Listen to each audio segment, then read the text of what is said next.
Ladies and gentlemen, welcome to the C-Double Review Show. And we are live in Technicolor, if you will. Let's introduce the host, the one, the only, C-Double!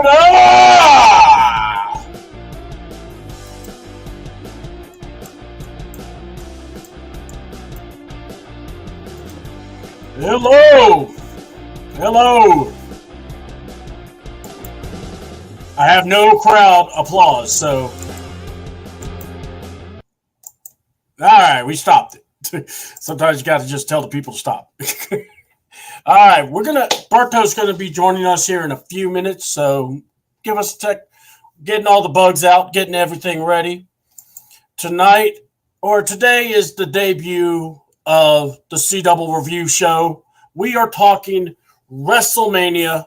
I hope you all got to watch. I hope you all got to be a part of the most enjoyable thrill ride ever. I know I enjoyed every bit of it. As a fan, we're going to go into everything. We're live on the YouTube channel, C-Double. It should be C-Double 28 or C-Double AWTN. I see my co-host. Uh-oh. Oh! Hey, what's happening out there, everybody? What's going on? C-Double, what it do, man? What it do? Hey, first, before you get into your very candid speeches, let me just say it's an honor to be here, man. I appreciate you, carving out the time to make the show A and B, asking me to come up here with you. It is a true honor and pleasure to do so. Like you mentioned, we're going to recap Monday Night Raw. We're going to recap some WrestleMania talk, man. It was one for the ages, one for the books, man. And I know that a lot of people were, just overall thrilled. But this is your show. So with all due respect, I hand everything back to you. First of all, let's keep it real. We can't have the show unless we got Berto in the house. He got to witness my guy finishing a story. And not only that, but your guy got to cause a natural moment in WrestleMania history, which was hilarious in its own route. CM Hunk got it back. Yes, man. We're going to talk all about it. I mean, Berto was live at Philly, and I cannot wait to discuss that feeling. We had the frigid Infinity Wars, which was night one. So we're going to find out how cold it was for Berto, and then second night, the end game, Cody Avengers assembled, and then Monday Night Raw. I know you tried to get to Raw, but couldn't because they were sold out. That shows you how, wrestling's back. Yeah, big time. Yeah. Here's a funny thing. So I get on the train to go back, and then all of a sudden, boom, tickets are available. So I'm like, there's no getting off at the next stop to go back. So we're just gonna go on home, man. But like you mentioned, yes, WrestleMania night 1 and 2. Night 1 being the coldest out of the two, man. To be honest. I was in section 215, man, and wow, there was no breaks in the weather, man. It was cold from beginning to the very end, and progressively got cold. But when you're in that atmosphere, you're taking all this oohs and ahs in, man. That's enough to warm your soul, man, and just bring all the excitement that was there, man. I mean, you had people, crying and cheering and just, all profanity said. It didn't matter who was around, man. But it was such an amazing weekend, man. Amazing weekend. I'm glad I was able to be a part of it. So yeah, I mean, you when you told me you were going, because guys, we've been actually, what is it? We did the Rumble together with Ladarius. Correct. Then we did the Elimination Chamber together. So that was fun actually. An early morning delight. Yes. Yes. 100%. But I enjoyed it. But it was like, this is what we wanted to do, WrestleMania. And then when you told us you could get tickets, we're like, man, go get your tickets. It's 2 nights WrestleMania. You got to do it. If you could go and you get there, man, do it up. Man. So the vibe of WrestleMania, we saw SmackDown, we saw the Hall of Fame, Paul Heyman's speech. If you haven't seen that, just watch that, because he not only led off the show, he could have ended it. He could have told him, hey, good night, I'm out, deuces. Yep. But, that was – did you get to see any of that? Or Yeah. Okay. Yeah. I ended up streaming it through my phone. I brought my tablet, and my son and I, we streamed it, and we were watching it. And yeah, man, he gave it an incredible speech, man. He really, of course, he thanked everybody that really had an impact on his career. I was surprised that, no subliminals were thrown Vince's way, and really, maybe I missed it, but Paul Heyman is going to be is Paul Heyman, man. He's just rough around the edges, but he tells the truth and how it is, 100% of the time. And what I loved about him is that he vouched for Triple H in the manner that he did, taking over a locker room that was probably tired of old ways. You know what I mean? Yeah. If you're not the prototypical. What do you call it? I don't know, Incredible Bulk, because that was Vince's image pretty much, was these hulking guys that, fit the description of a champion. Really it probably wouldn't have stand a chance in today's wrestling world. But with Triple H coming over, he's giving everybody an opportunity to make do. And that's awesome. Oh, yeah. And by the way, I will show off comments. So what's up, Ron? Big Ron? Man. Well, it says April, but I know who Ron is. So Ron said he was going to be watching us. Yeah, I told him, I said, you could join in. And Ron's like, this is your show, baby. I got to watch this. I love how everyone's saying, hey, this is your field. You got to watch. I'm like, dude. I got you all. Yeah. So, yeah, Tip Moore in the house. He said he'll probably be messaging us, folks, because, Tip is, Mr. International Playboy of the Year. He's also saying, yes, sir.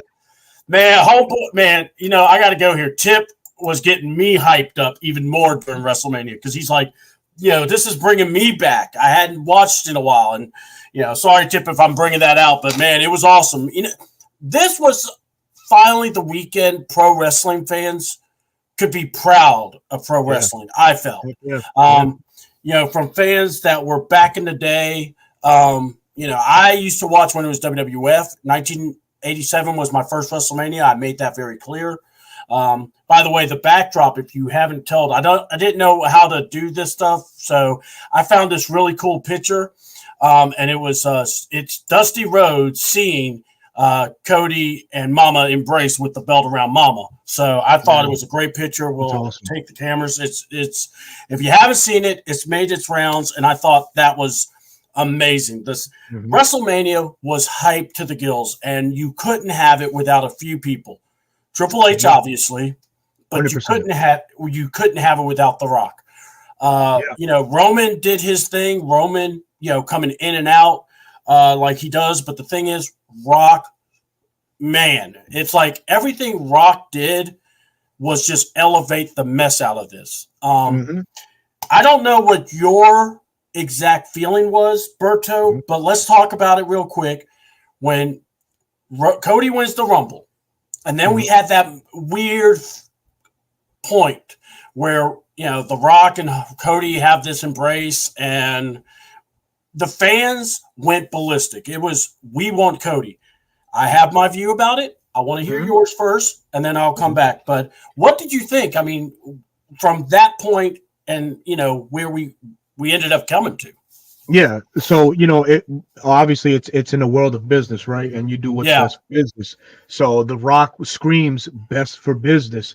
But at the same time, it kind of rubbed me the wrong way, because I'm like, damn, this guy, for a lot of the things like a CM Punk used to complain about, guys coming out, coming from not being active to all of a sudden being thrusted into the limelight. That's kind of not fair to the active roster and how everybody there has busted their ass. Cody, like Seth Rollins, has been WWE's workhorse for the past 2 years. So Cody, I felt like, was being robbed of that, inserting The Rock. But again, the best for business mantra was being thrown around.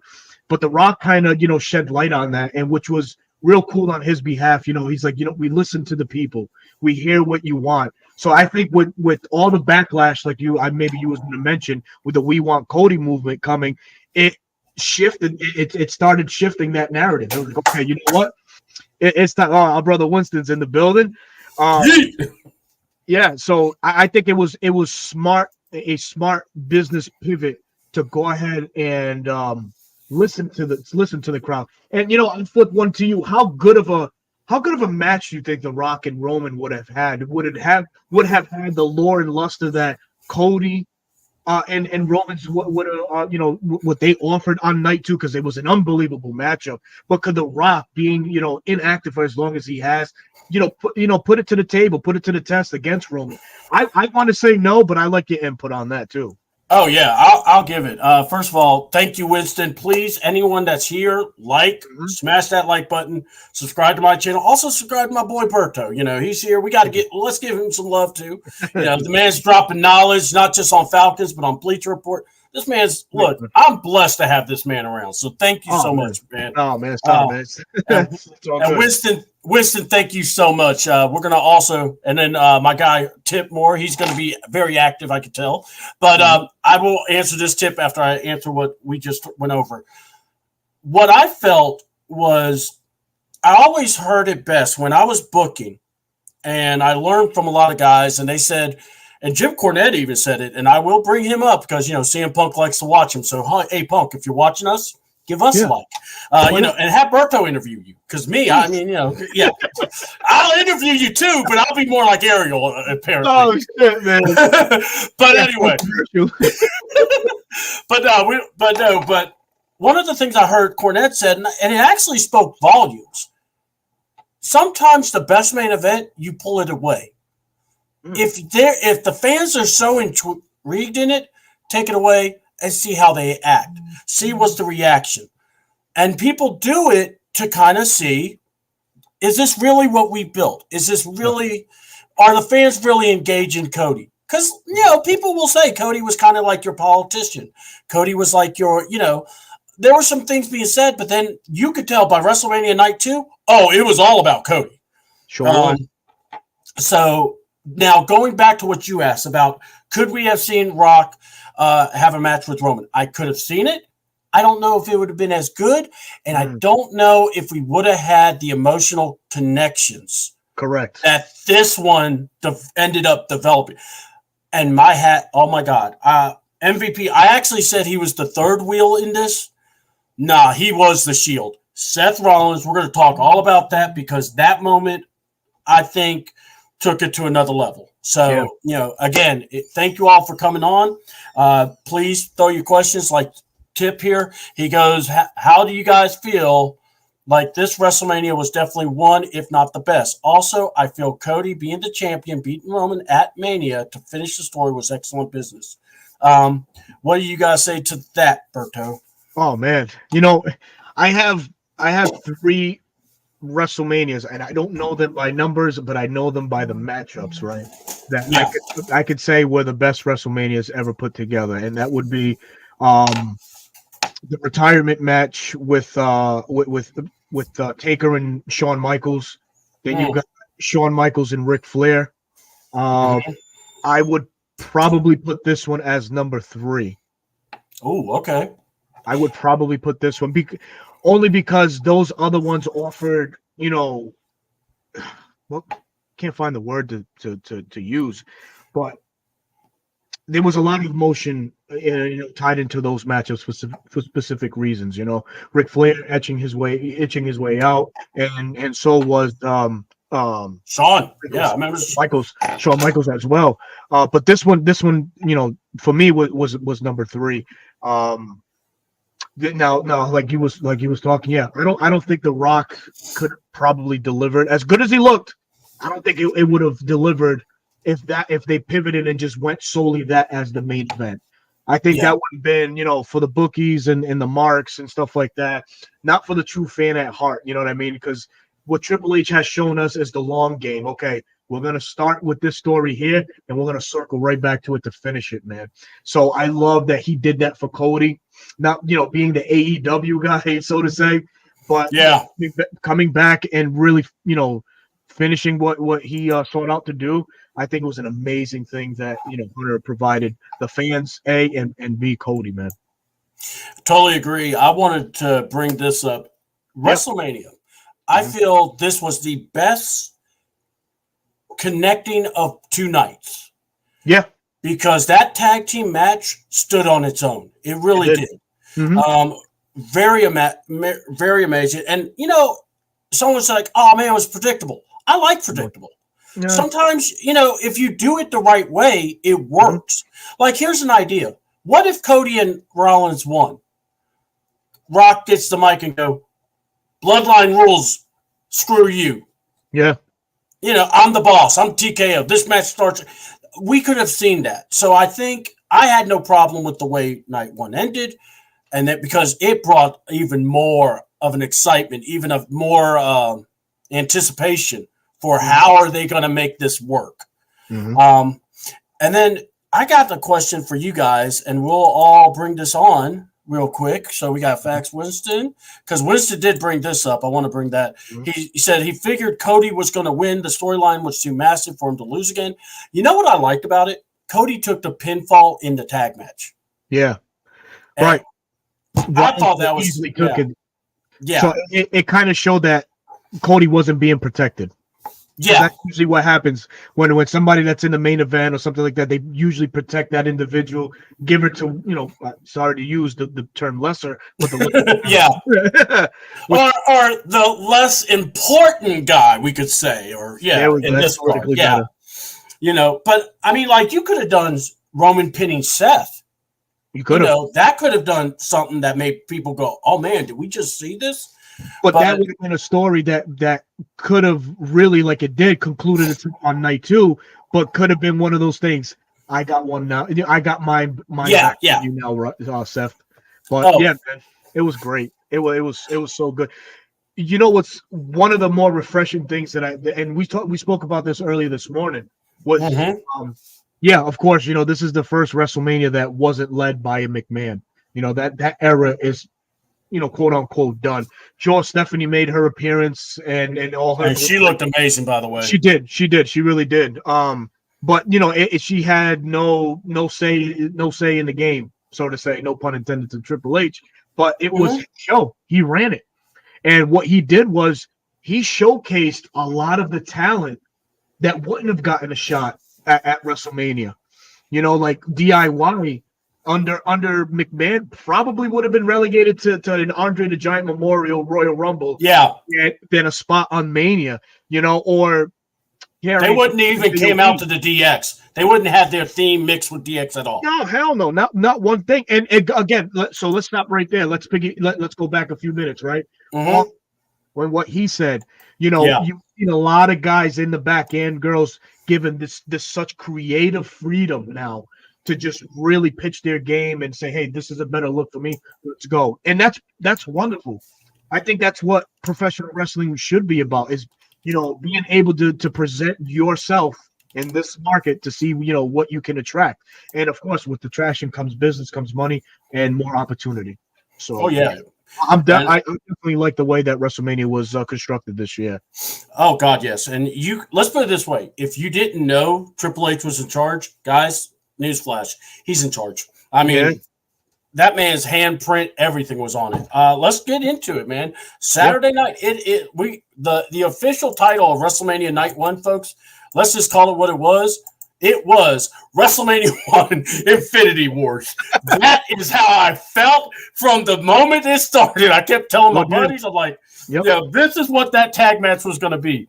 So, okay, the first match, Rhea Ripley versus the man, Becky Lynch. Now, look, we saw what we saw. Now, you guys were there. So I don't know the actual. You said you were in the section 215, so I don't know exactly what view you had. So go ahead. Let's go ahead. I want to know what your take, because see, they did a book, like the A1 version. They did the version of the book. She comes out of it, but they were playing passages of her book. But how was the reaction really for not just Becky but Rhea? Because oh my God, I think Rhea's a superstar, and I don't care what anyone tells me. You know something? I had that same feel. It even felt like Rhea was the biggest star in that matchup. The pop that she got was unbelievable. Sure, there's a lot of Becky Lynch fans out there, but you could kind of say like Becky is maybe flirting with the grass being greener on the other side term, with other opportunities outside of WWE. I think she's become too mainstream now. But she's still a wonderful athlete, a wonderful performer. A staple in that four horsewoman regime that was back then. But clearly, Rhea was the GOAT in that. She was the one in that one. The crowd, and with her coming out to her theme music, sang by the group itself. That was dope. I couldn't even really see them. Like it got so dark on stage that all of a sudden when the lights came on, they were already there. Like you couldn't see them assembling or anything like that. So which was pretty cool. So to hear a different voice, singing her theme song, or the actual person that did, that was fucking dope, man. It was just so cool, bro. I gotta tell you, Travis here mentioned this. We got Travis Preston. Many have complained about Vince micromanaging everything. The mood was 10 times 100 better with Triple H. Hunter or Paul kept telling people, have fun. Mm-hmm. So that was awesome. And then, yes, the man is not Rhea, bro. look. Let's get back to troublemaker. He's such a troublemaker. I mean, who is this kid? Look. I love me some Rhea. So I can't lie about mommy. Berto knows we almost got canceled because of my comments about mommy. So look, I will be professional about this because I do love the goddess that is known as Rhea Ripley. But dude, I got to go here. I have seen wrestling. I have seen people bring up music. Okay, my lord, when they came out, they sounded amazing, and it's like I want to go, Hunter. Thank you. Because the one thing I always said, I don't have a problem with live music because I think it would be great, but you got to be good. You don't want sucky for live music. Like the last time I remembered a really good band actually performing live, it was Motorhead for Triple H. Lenny. Yeah, I mean, that's the only guy I can remember. Mm-hmm. And I kept saying, I'm down with that. But it's got to be good. It can't suck. And my Lord, when they not just brought him out, but when she came out and she's singing along, and especially that part where he's just revving up, and his introduction to her, I was like, I'm down. Especially when he's saying the demon that you dream of. I'm like, yep, can't lie. I mean, and then they tell you about Becky having strep throat. I was stunned. 102 fever. And now, how cold was it though at that match? Because they said, you don't. Does it feel good? Does it not? First of all, if I'm having a fever, I'm not outside. Hell no. Oh, I'm in the bed asleep. Panel top three entrance. Okay, we'll hit that one when we're done talking about Mania because there was a lot of good entrances, by the way. Yeah. So. It was cold, C-Dub. It was cold. I know that we had heaters underneath the ring, so I don't even know how that even factor in. To keep wrestlers warm or anything like that. But again, I was pretty up there, man. I felt everything. It was windy. It was fucking cold. But we would kind of ignore it, man. You're at WrestleMania. There's no reason to bitch or complain. You just full on go, man, and that's exactly what we did, man. We were on go, but it was cold. It was chilly, man. Match was very good, back and forth. I gotta say, this was a very good test because we really haven't seen Rhea tested at all. So to have her really go against the man Becky Lynch, I mean, I'm not dismissing Nia. I'm saying it's a WrestleMania match, and you got Becky Lynch who main evented WrestleMania. So she knows that whole feel. So I thought they did amazing. Yeah, I think if I had to rank these matches, I would put her matchup with Charlotte last year number one and this one number two. Because I think last year they put on a show. Charlotte and Rhea did. So that was an excellent matchup. And then this one, of course, was good too. And you kind of just see mommy, and she's just a force, man. God, and she's the force, man. It's she and not only that, she owns the moment. And by the way, Come on. Samantha, oh my God. Man. Oh my God, man. Yeah. She, I liked her when she, was coming on, but I got to go here.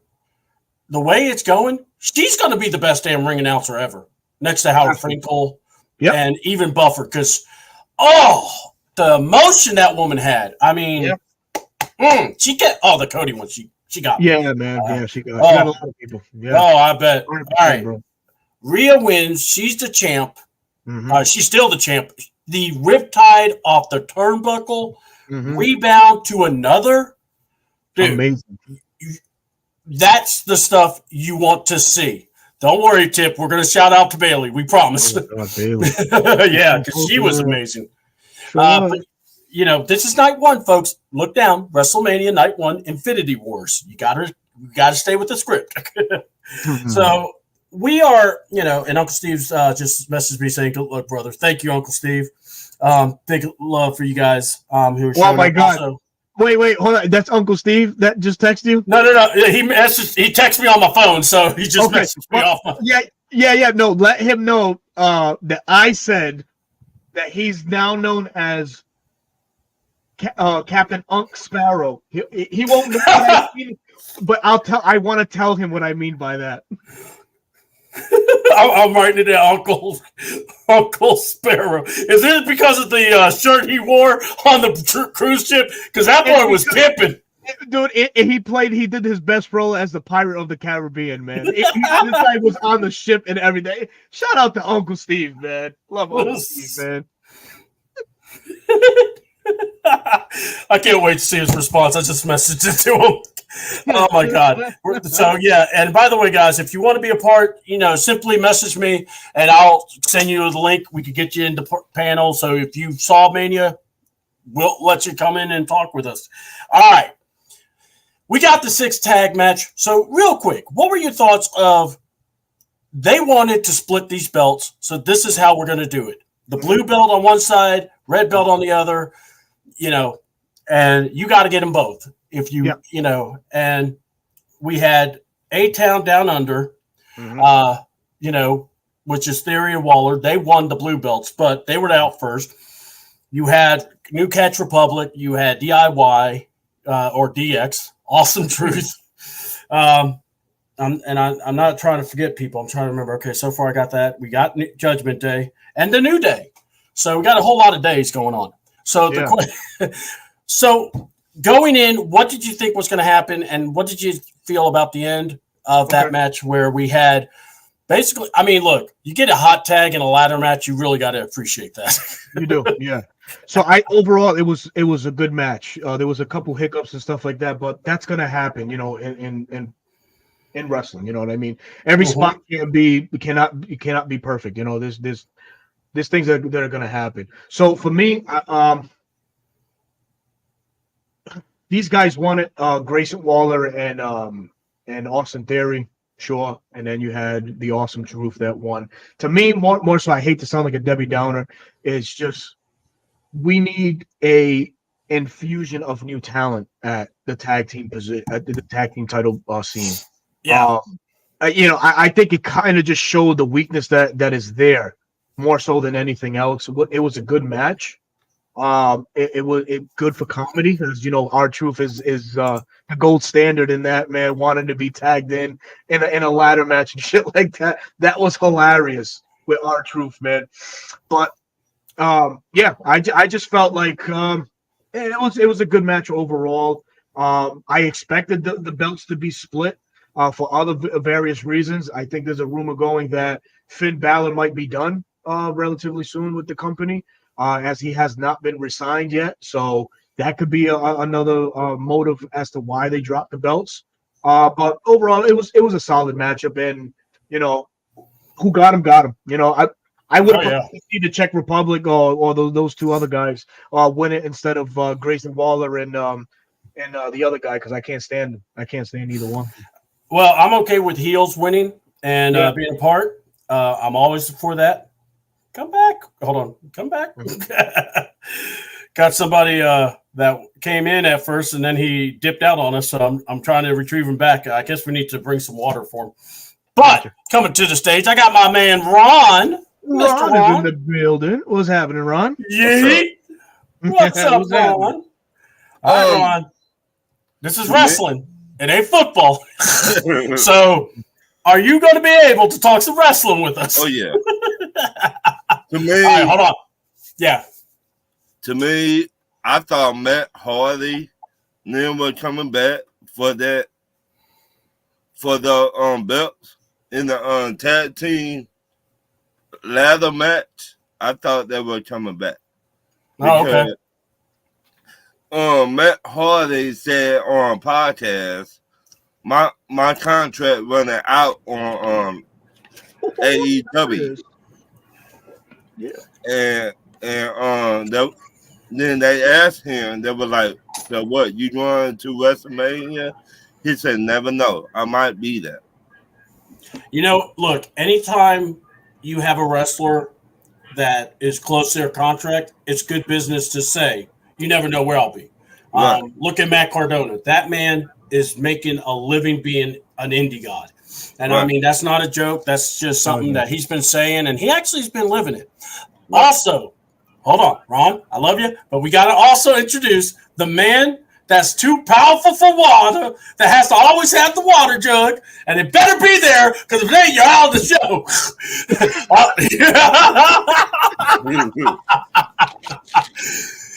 Man was powered by water during the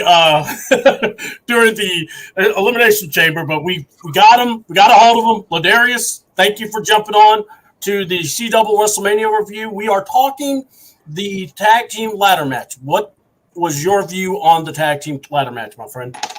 Well, first of all, afternoon all those watching and listening. Yeah. All the beautiful people out there. Oh, thank you. In terms of the, I try. Notice how we just jumped on that right away. Oh, yeah. We just went 0 I've been working out. in the gym. All wonderful. When it comes to the tag match, I think it was exciting I was happy for R-Truth personally. Yeah. Because he as much as we like him as like comedy and all, but for him it's hard to imagine for him that's his first one at WrestleMania. Mm-hmm. And then to win it with the Miz, to me one of his most well-known tag team, the Awesome Truth, to win it. And I think them splitting the belts was the right thing to do, because when you think about it moving forward, now we're getting progression in the tag team division. Yeah. And Awesome Truth on Raw, and then we got Grayson Waller, Austin Theory on SmackDown, which I low-key want a faction with Logan Paul. I think that's going to happen somewhere down the road. all too much sense there, but I think in that tag match you saw, it wasn't like all time like TL. No, but we saw everybody put their stuff in. We saw Tyler Bate. We saw it was just so fun to watch, and especially in that sort of environment.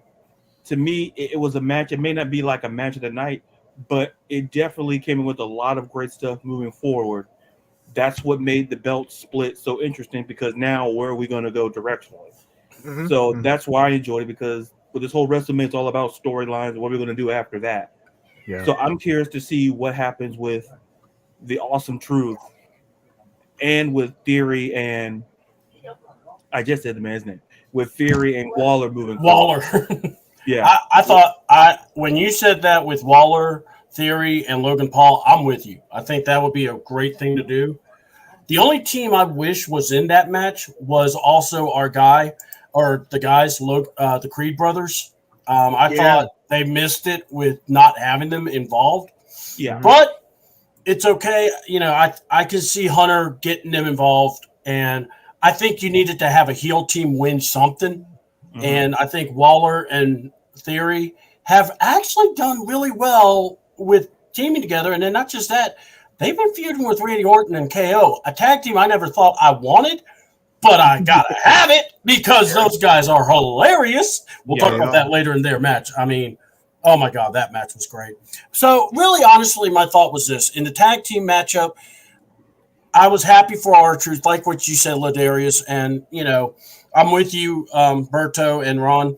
you kind of wanted something unexpected, but yet it's WrestleMania, and also, again, Hunter is giving guys chances. Let's be honest, we would never have seen Pete Dunne and Tyler Bates in a tag team match. Yeah. We wouldn't see. They would be Butch and Luke or something. The New Day has been in the back, but then you bring them out, they can still have a good match. And by the way, excellent ring gear by our guys, the New Day. Freaking awesome. Next match, I'm just going to say this.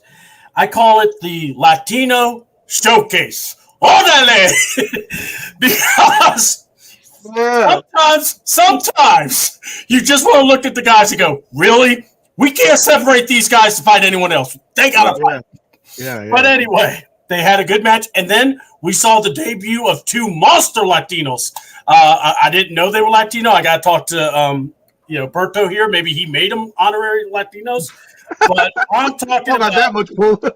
I don't know, bro. Rey Mysterio and Andrade, which I was very happy for Andrade because that was his first WrestleMania. We got to see Santos and Dominic teaming up. A lot of conflicting feelings about it, but personally, they did it. This was the match.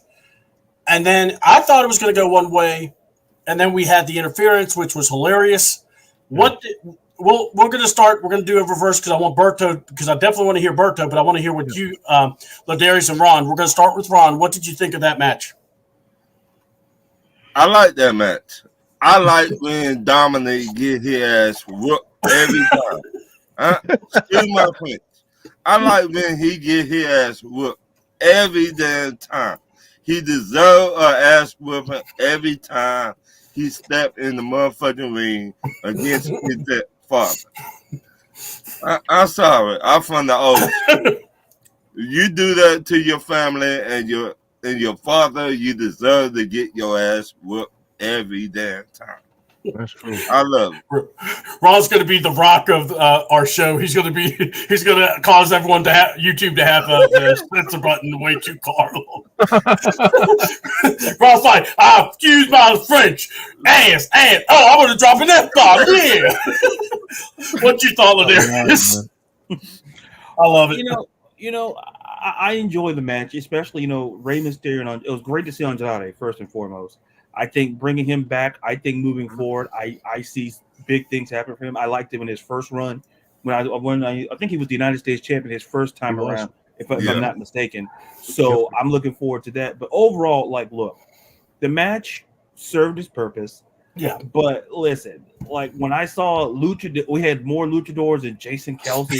And listen, I got confused because I'm like, wait a minute, when Dominic was trying to get the chair, and I'm like, wait a minute, that looks like some guy I know. I couldn't place it. And the next thing I like that, the one thing about WrestleMania, you're gonna get stuff like this. You're gonna get a gimmick or two. And seeing JC Kelsey in there, it made the match. The match itself was fine. Like I say, served its purpose, put it on the card.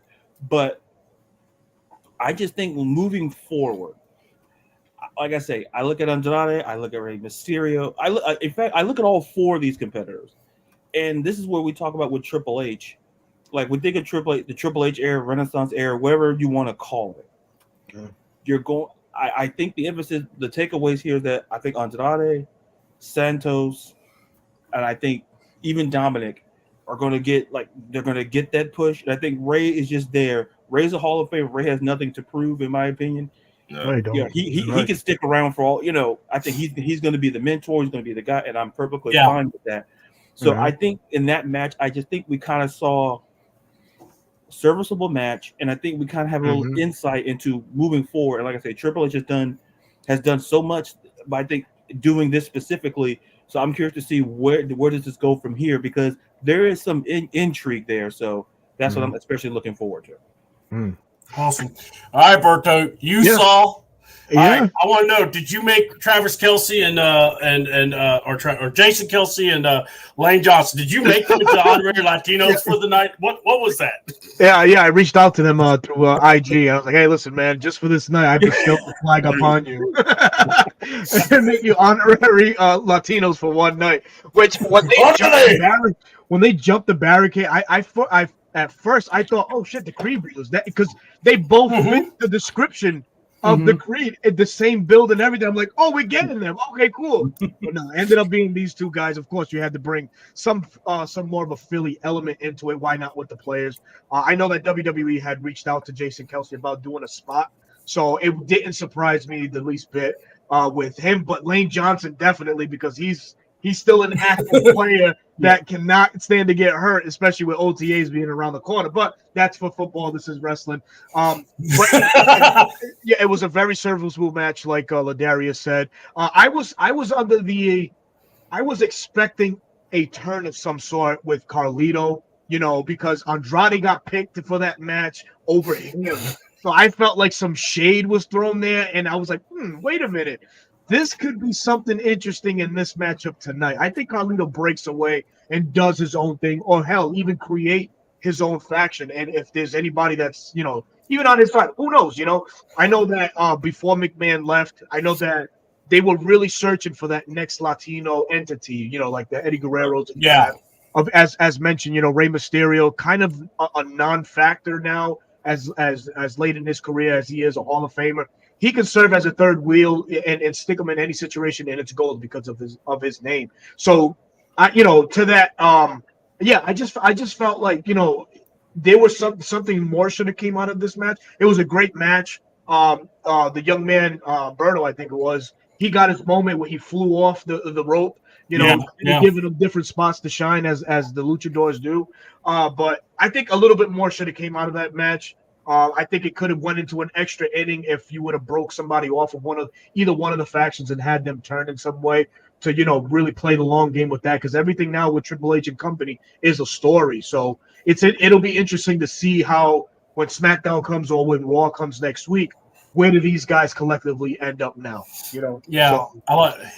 I'm going to end on. I want to piggyback on what you just said because what I liked about it, they actually did piggyback because they are going to have Dominic versus Andrade this coming Monday, and they brought that. Yeah, they brought that up. They actually brought it up. It's like we got a problem with Andrade, so you need to straighten that out. That's what Mama told Judgment Day. Dominic. That's right. And before she got the fucking chair around the world thrown at her. She became the Sonic meme. All the rings flying. That was cool. But that was. But I got to go here. That match I thought was cool. I was kind of like you, expecting a heel turn from Carlito, but now they able to just do this as a showcase match and then had the football guys to be a part of it. That was cool. Mm-hmm. That made you go, all right, they're probably picking this up on SmackDown, which isn't a bad idea. We got the draft coming up, by the way, the 29th or 26th and 29th. So we'll go into that more when we discuss Raw. But now let's talk about it. A match that was a lot of people did not really like. The best way I'm going to set the table. If the hype video lived up to the match, we would have been good. But it was like a wet fart at church. And, Jay and Jimmy Uso, and I hate to say it, Lil Wayne was supposed to, I guess, perform down with Jay. Mm-hmm. Talk about a train wreck. I couldn't understand a word he was saying. And I mean, and I don't know, and this is where I was saying, sometimes you go, live music? I don't think so.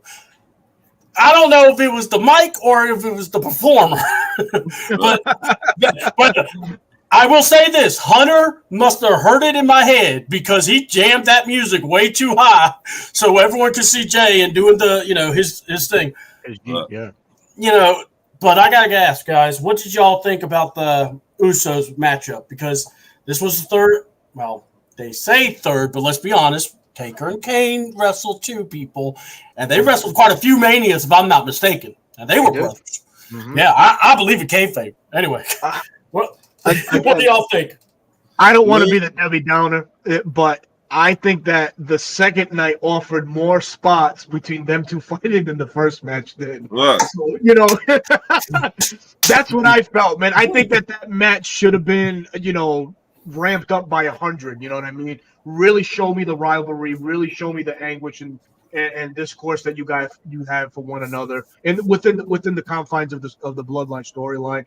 I think to me it just failed to hit its mark, and that's I guess that's okay. I think it was Ladarius. Was it you, Ladarius? I had mentioned something about possibly having them mend fences all out because Rikishi comes in or something like that. Like we were throwing all these things around, but it's just I think they could have did so much with that feud. It's not enough to build it up, and unfortunately, and it was a good match. Not the great match that I expected. I expected a banger out of these two guys, man. Ron, what you thought? I thought it was an okay match, just okay, But I went Berto. I thought they were supposed to go all everywhere stand everywhere, but no. Yeah, I hear you. All right, Ladarius, tell us what your thoughts on that match. It just confirmed what I already knew, that Jay was the bigger single star than Jimmy. Mm-hmm. It already kind of proved that to me. This match, if you put this, literally, it felt it could have been better. And it's not a knock on neither superstar, but when you look at it, didn't have like the big fight feel. Like I wouldn't expect it to be like Cody Rhodes. I wouldn't expect it to be like that. But if, to your point, see that when you brought up the hype package, and then we kind of get that. It's like when you watch a commercial and you see like the food going, and then when you see the food in person, you're like, that's not what I saw on television. Yeah. That's what I want. That's what we kind of saw at this match. A Whopper from Burger King. Yeah. Oh, come on, man. No cheese. Why you gotta go there? Listen, that Whopper. We're gonna have a WrestleMania match now. You insulting my Whoppers. Listen, hey, I just go for the onion. But the point is, Whoppers and rings like the fries. I don't want to get started on the fries. No. That's fine. That's fine. We can pass the fries. Yeah. Okay, you want fries with that? Nah, just give me onion. I'll pay the upcharge. I'll pay $7. Fine, I'll pay it. No, but circle back to the point. I just think that moving forward, we're seeing with Jay. I think Jay's going to be pushed a little bit even further. It's going to be curious to see what happens with Jimmy. Mm-hmm. With Jimmy, moving forward, what's going to happen with him? Because it kind of feels like, maybe it's just me, he feels like he's in kind of limbo now. Especially with what we saw night 2 and what we saw. Mm-hmm. So I'm curious where to go from there. But as far as this match, it just, like I say, just kind of showed Jay was I felt he was going to win anyway. But I just felt just something was just missing, and we can go back and forth. I don't think it was necessarily both of them, but it didn't feel. I didn't pop as much as I was like something was good. But like I said, kudos to both of them. Yeah. Where they're gonna go from there, is Triple H's call there. I will tell you my thoughts on this match was real simple. What Berto said was perfect. It's their altercation and the spot with him spearing him off the ramp was more impactful than that match. And it's the same because, they had some fire in their like built up stuff. It just didn't come off. And I will say maybe they got nervous. They're both being singles. They know they got to carry this match, and it happens. Not all of them are going to be 5-star matches. And besides, we're not looking for 5 stars from an idiot like CM Punk would say. So, and I appreciate that comment, CM Punk. Yes, see, I can give compliments to him, Berto. Berto, don't pass up. You use the word idiot for the best of the world. I mean, chivalry is dead. Look. I was quoting him from this Ariel Helwani. He took him out back. That's what happened. I'm gonna tell y'all, if you ain't seen the CM Punk interview with Ariel Helwani, go ahead and watch it. It's 2 hours, but it's the best. And then of course we'll discuss on a later day the TK. We're gonna put a video out. What happened? Whatever, you idiot. All right, 6 women tag, or as I like to say, Damage Control versus the Chocolate Goddesses that I enjoyed. I mean, this match was made for C-Double. This match was made for me to enjoy the beautifulness and the thickness, paradise that was. And I promised I wasn't going to say the term that I was going to say before. But anyway. Listen, I just want to go on record and just tell the folks and the fans that are watching, no, this is not a OnlyFans skit. This is that actually happened, and C-Double is going to do his best not to get fucking canceled. But I mean, I am complimenting. I am complimenting the beautiful women. Yeah, that's the word. Yeah, complimentary. That's the. We'll use that word. Yeah. And I'm gonna go here. If somebody that was like insensitive to people's cultures would have had a field day with the entrances we saw for the damage control, but I thought that was cool. Actually, I did. I liked it, especially with the 3 that were actually participating, and then Dakota Kai being a part of it. Yeah. I actually thought they really did a good job carrying the match because you knew what this match was going to be. To my thoughts, you're showcasing Jade Cargill. And I'm going to hold Berto to last on this one because I want to hear how that basically the entrance and how all of it, when they all came down at the time, I want to hear from how that was. But let's go. Ladarius, what was your thoughts on the beautiful 6-woman tag match, in my opinion? It was quite glorious, as I might say. Yes. Hope Bobby Roode's not listening and or watching. But so I ain't trying to get sued on a Tuesday. So he ain't watching. So, but I think I'll just like with the interests that I saw, it was so unique, and it showcased all of them. First of all, it's one of the best interests of the night of all to me personally. But as for the match itself, the match was clear. We're going to highlight Jade Cargill. We're going to show off the strength. We're going to show off the power. All the investment that Triple H and W has put, we saw it. And what made this match even more, and like to your point, I think you said, T-Dub, I think damage control, like when you think about Dakota Kai and you think about the Kabuki Warriors, all that experience, they knew they had to kind of carry a little, and even Naomi and Bianca, to a certain, they understood that this was about Jade. And you could see it throughout the match, especially toward when she made the hot tag and took out everybody out like she did on the SmackDown when she made her debut on SmackDown. I just think the overall takeaway from this match is I'm curious to see now what happens with Jade. We kind of saw we saw her on Raw, in I wouldn't even call it a squash match against Chelsea Green. Yeah. But I don't know what to call that. That's if you got up for about 30 seconds, you missed the match. But I just think moving forward, what they do with Jade, how they include her, and I just think a part of me feels that I wouldn't be shocked if she teams, to me, odds with either Naomi or Bianca, because we understand the Kabuki War. We tend to forget that they're the women's tag team champions. That's true. I wouldn't be shocked if we kind of get that moving forward. So that's just that's my 3.5 cents on that. All right, Ron, what do you think? Is it me, but do Naomi look better and better every time you see it? I mean, I'm like, oh my god, She loves. Ooh, she looked good, but that's not the point. I need to get some drink off of that. You guys keep talking.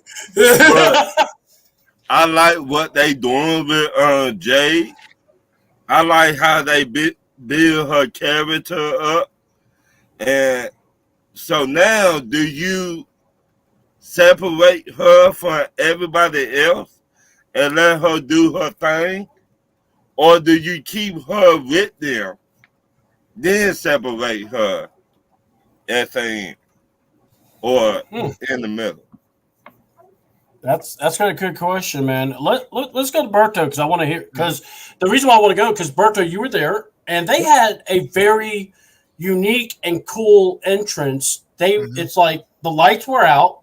You see them being lowered, and I'll let you take it from there. Yeah, so it was very well put together.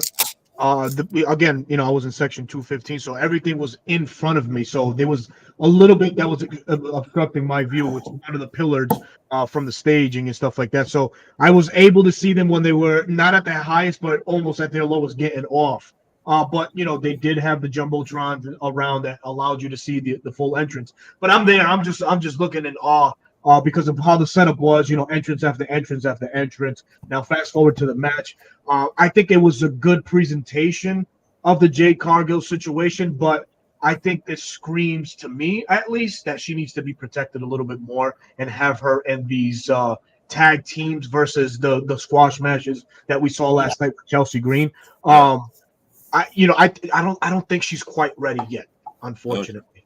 I think she needs a little bit more seasoning. But good chemistry nonetheless with all the females that were in the ring. To me, I would have excluded Bianca because I think Bianca deserved a little something more than a tag match at a Mania. I mean, this is a woman that has headlined WrestleMania in her own right with Sasha and things like that. So to me, that's like, okay, what are we doing here?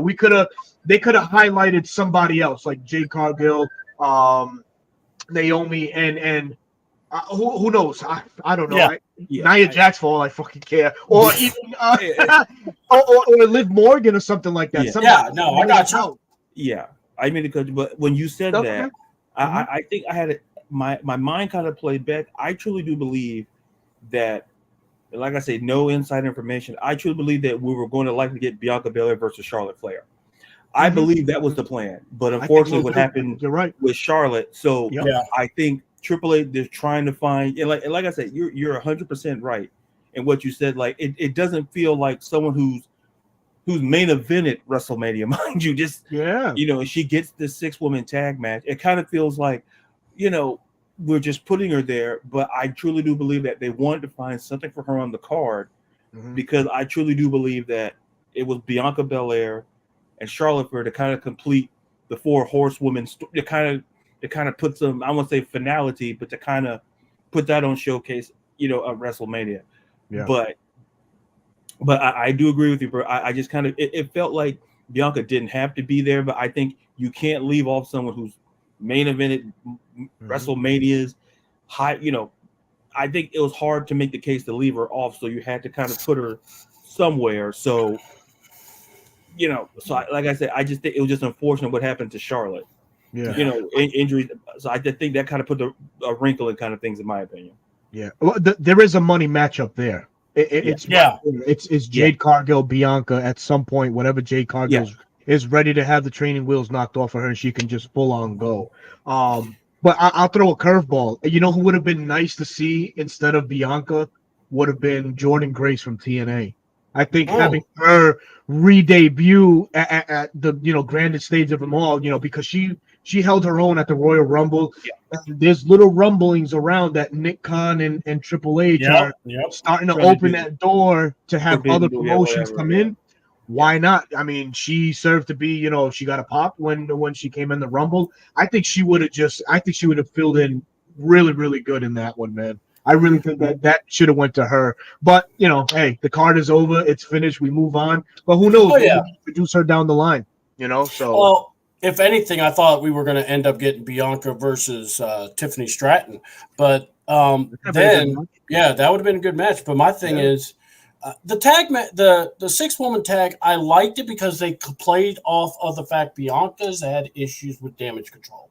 And then if you think of it that way, and then you take, how Naomi was having, and they brought Jade, and, that's how it all formed. I actually liked how that came together. And not only that, remember, Asuka did face Bianca for the women's title at WrestleMania. So there's also that natural tie too. So I understood. I kind of would have liked Bianca at first to have done something, but this is really cool that she was be part of this. And look, first of all, guys, let's remember, Bianca is not something you can look past. She is they were showcasing Jade, but she was also getting that look too, because she is just amazing. I mean, and guys, you know what we got to the tag main event. We know the rules. This match changed when Rock told the ref, if you count, you're fucking fired. This man turned this match into bloodline rules, and I almost wanted to go, it was a trap. Yeah. But this match went longer than anyone thought. Rock, I thought, did very well, especially with Cody and Seth. And Roman did well. And really, we already knew what we were thinking was going to happen. Bloodline rules is the way this match had to go, because everyone complained Cody had no adversity. This is where he was going to get it this year, and boy, did he ever get it. What was your all's thoughts about the match? We'll go with Ladarius, and then we'll go with Berto. You sure? First of all, it was just great to see The Rock in the ring at another WrestleMania. Like, if you would have said that in 2024 we were getting main eventing another WrestleMania, I would have been like, I wouldn't have believed you. But as for the match itself, I think what we saw, it was first of all, it was a great, all four just knocked it out of the park, first and foremost. And I think the biggest takeaway from that match is what we had is that we saw The Rock, and I think C-Dub alluded to it, the assertion of dominance. And that's what kind of played in. He basically told the ref, if you basically do anything outside of what the rule is, I'll just fire you on the spot. And people may think, but it's like, that was bound to happen. I was like, and I was waiting for the right moment because in promos, he's mentioned, hey, I'm on the board. So I'm like, how is it going to play into this?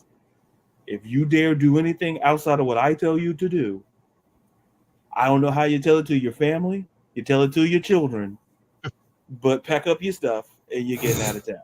I don't care how you tell them. And that's what made it interesting. And that's this whole bloodline thing. That's what it's the storylines within the storylines as well. But this particular tag match was good, and it played out kind of the way, I expected. I can't speak for it, but that to me, that's how it was going to play out. The Rock's going to use his authority in this match, and he inserted it. And then at the end of the day, history's going to say, hey, it worked out because we got something even special the following night. So I thoroughly enjoyed it. It may have ran a little bit too long, but hey, it's WrestleMania. WrestleMania, listen, it's Titanic. Hey, listen, Titanic ran too long to me. We knew it was going to happen. And we all knew someone was going off a boat. We didn't need 3 hours to know what was going to happen. They're like, well, okay, storytelling. So, okay. So, So that's why I say I enjoyed it. It was just, it took me back to a little bit like seeing The Rock in there. It was just a great match all the way around. Man, everything that The Rock has shown and that he infused into the storyline, I don't think it happens if 3 weeks ago he doesn't remix his song to Hollywood Rock. I think inserting Hollywood Rock brought the pain, the attitude, everything, a mixed bag of heel, if you would say. And I think he was the sole one to really maximize and bring out the very best of a Seth Rollins and a Cody. Hell, Roman, how do you pivot in your character that you're so entrenched with and, kind of go along as the Rock is trying to tell his very own story. Only special wrestlers can do that. And I think they housed the special bunch to go ahead and make that magic happen. The matchup was good. Again, for The Rock being away as long as he has, and like Darius said, to get a 2024 WrestleMania and The Rock's main event involved in both nights. What the hell, man? It's like nostalgia on maximum, man. It was amazing. But it was predictable, right? You don't talk bloodline rules. You don't keep throwing bloodline rules. Yes. Not going to happen. So it's like, okay, but it was interesting because without bloodline, we don't get the nostalgic pop that we got night two.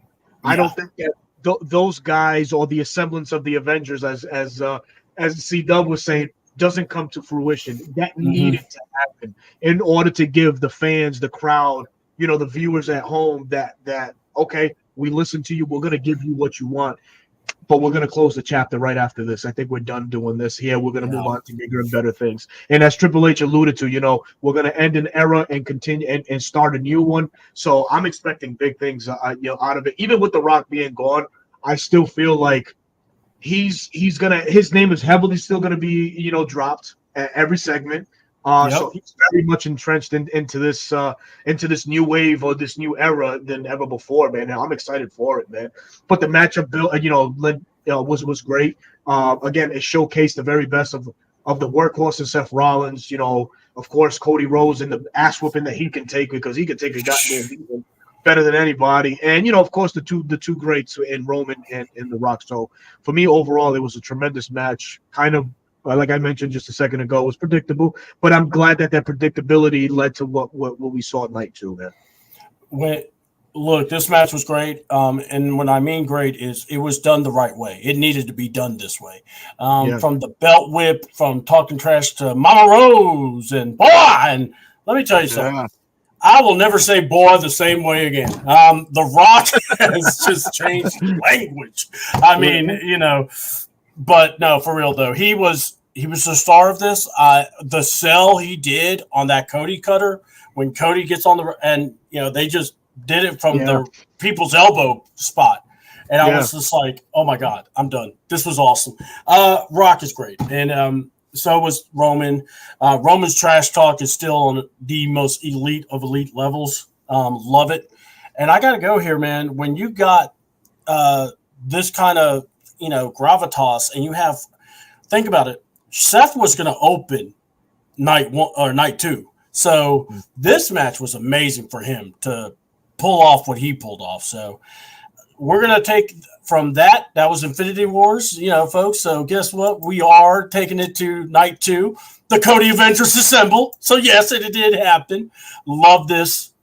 Started off Seth Rollins versus Drew McIntyre. But the best part was CM Punk coming out and doing commentary, because this man was crapping on both the entrances as it was happening. So I hope he is. I hope you guys got to hear it. So let's talk about it, Ladarius, and then we'll go to Berto. What do y'all think of that, and also the cash-in, because it did happen, but we can talk about it individually, however you guys want to go. Yep. Yeah, I'll just speak as minimal as possible, because I know I see Berto with the shirt, so I don't want to take away the time. Berto didn't see. He didn't see Seth Rollins. He saw CM Punk. He's like, yeah, pretty much. So I don't want to be like we're on the floor of Congress. I don't want to take all the time away from my colleague. So what I will say is this: it was a great way to open it, and I'll just say this about Seth real quick. I think we have to give Seth Rollins his flowers for a multitude of reasons, because if we really think about that belt being the inaugural champion, defending it pretty much whenever possible against whoever. Yeah.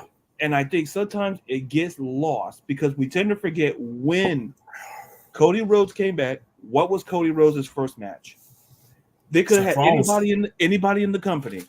Triple H trusted Seth Rollins to say, not necessarily put over Cody, but make a great match. And that trilogy of matches, and then he gets the inaugural championship, and then we kind of get to this point. And I think that cannot be lost in the shuffle, of how great his run is, even as the inaugural champion, and even to a certain degree, in which we'll get to further, about how his impact on the Bloodline storyline is as well. Oh, yeah, we'll go there. So I just will say this. I was very happy for Drew in the moment that he won the belt, because listen, when he won it, it was in front. It was in front of a crowd of nobody. When he first won it back in the pandemic year, and to see that, over 70,000 people in that stadium, and to see him rejoice, that was a moment. Until some guy named CM, let me check my notes. CM Troublemaker Cornelius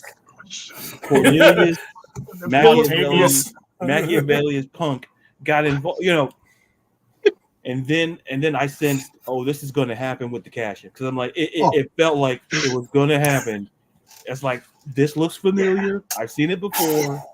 Don't know the story. When I'm like, and the next thing you know, Damian Priest gets his moment, which is cool for him as well. But as far as for the match itself, with Seth and Drew, you felt the storyline, you felt the intensity, and that's what makes a great match when you can feel the storyline play out in the ring, and that's what you kind of saw. And I just enjoyed all that sequence. CM Punk, no, wait a minute, Cornelius on the microphone. Man's coming up with new names for him. So I don't know if that's his legal name. I don't have that documentation in front of me. Phil. Yeah. I'll Phil. Yeah. Yeah, Cornelius is a really nice name compared to Phil. Phil Brooks. Yeah, I'll stick with Cornelius. That feels better. We'll stick with that's easier on the tongue. Cornelius. It's more syllables, great on the. But like I said, I enjoyed the match. CM Punk on commentary, great way to open up night 2, get the crowd into it. So, all right, the most impartial person on this panel, the man that's going to call it straight down the middle. Or a little bit this way. Well, maybe, or this way. Scale. I'll fanboy over this part right here. So before night two started, he was outside, and I got to see him. So I was in that swarm. I was like, "Where's Waldo?" And I felt like that. I think Berto I was there. He fainted. That's what happened. I was like, "Where's Berto? Is he on the ground? Someone pick him up!" Oh my God. I'm heading towards my gate, I hear him. So I'm like, I'm going. So I tell myself, I got to see him from a distance. But the music hit. He comes out, and I felt like he should be in that matchup, but of course we didn't get that. Obviously, we all know there was supposed to be Seth and Punk, as it was revealed from the Hawani podcast the other day. But to everything Ladarius mentioned, man, flowers to Seth, how important this man is. I know he's due to resign with the company. I think that he should be top tier. And he is the pinnacle. He is what you want your WWE performer to be on night in and night out. Seth Rollins is the role model for that. It's a good way for him to just kind of recharge the batteries now that he's out of the title picture scene and just get himself right. I'm excited to see what Triple H has in store for him going down. I'm sure that there's some memorable feuds coming that'll be coming shortly. But for Drew McIntyre to win, and as you mentioned also, the pandemic era, the Thunderdome, whatever the hell they wanted to call it, he got to relish in that moment. I'll sway in these two areas. Ready? I think the cash-in was uncalled for. I think that WWE missed the mark on Damian Priest. Damian Priest was hotter last year, in that after the matchup with Bad Bunny in Puerto Rico is where Damian really skyrocketed in his his aura or his just his popularity. I think he has cooled off. It was a cool moment for Damian, but I think he's cooled off when you entrench R-Truth into the Judgment Day, making it look so comical. I think you kind of lose some validity right there with that, man. So I would have loved to see him cash at a different point. I just don't think Damian is ready yet. And you ask yourself, what matches can he deliver on right now with the roster that's there? We're so used to seeing him in tag. I don't know what his singles run's going to look like. I think that Triple H just did it out of respect for Damian to say, okay, kid, here's your moment, but your moment's not going to last. I don't think that Damian holds this title. It doesn't hold it long. I think he's a 90-day champion, and this is where I'm going with this. Okay. In June, we have a premium live event in Drew McIntyre's hometown. That's where Drew gets his redemption and gets the pop that he deserves, is going to be in front of his live crowd. I can see Damian dropping the belt in June to back to Drew McIntyre, setting that up as the summer of Drew, going into Punk, and then circling back Punk Rollins at Mania next year. That's how I think this year is going to play out. That's just my take on that. Okay. But for the matchup, great matchup. Two workhorses, because Drew McIntyre can't be shied on that one either. He's been a workhorse in his own right. I hope, that with everything that he's involved in, he has re-signed with the company. I really pray that he does, or he did. But yeah, man, it was a great matchup. Showcased the skills of two elite athletes. Sprinkle my guy in there, CM Punk, which he's itching to get back, and by him taking that brace off, I thought for a minute, God damn it, we're gonna get an unsanctioned bout or something like that. I was hoping for one of those, but we didn't get that, obviously. But when he comes back, it's definitely going to add intrigue to that trio right there with Rollins and Drew as well. But yeah, shout out to Damian. He got his moment. It was a cool moment for him, and especially for the island of Puerto Rico, who hasn't had a champion 50 years. 50 years since Carlitos Colon. Yeah, or Pedro Morales. Pedro Morales. So yeah, that's legendary. Awesome. Yeah, that's awesome in his own right. But yeah, man, great matchup. But yeah. All right. I didn't think I was going to have to disagree with you right away, but I mean, here's my thing. Well, because I truly felt like whatever was going to happen, you wanted to use the cash in. And if you would have said, okay, you win it or you lose it, either way, you were going to have a moment. Personally, I love that Damian cashed in because think about it. Think about what Drew McIntyre kept saying. Hey, Priest, if you're going to cash in, you do it after the match, stupid. That was a promo he said. Sure and did. He kept poking him about it. And then and think about that with Damian and think who's in charge. Bringing up these long-term deals.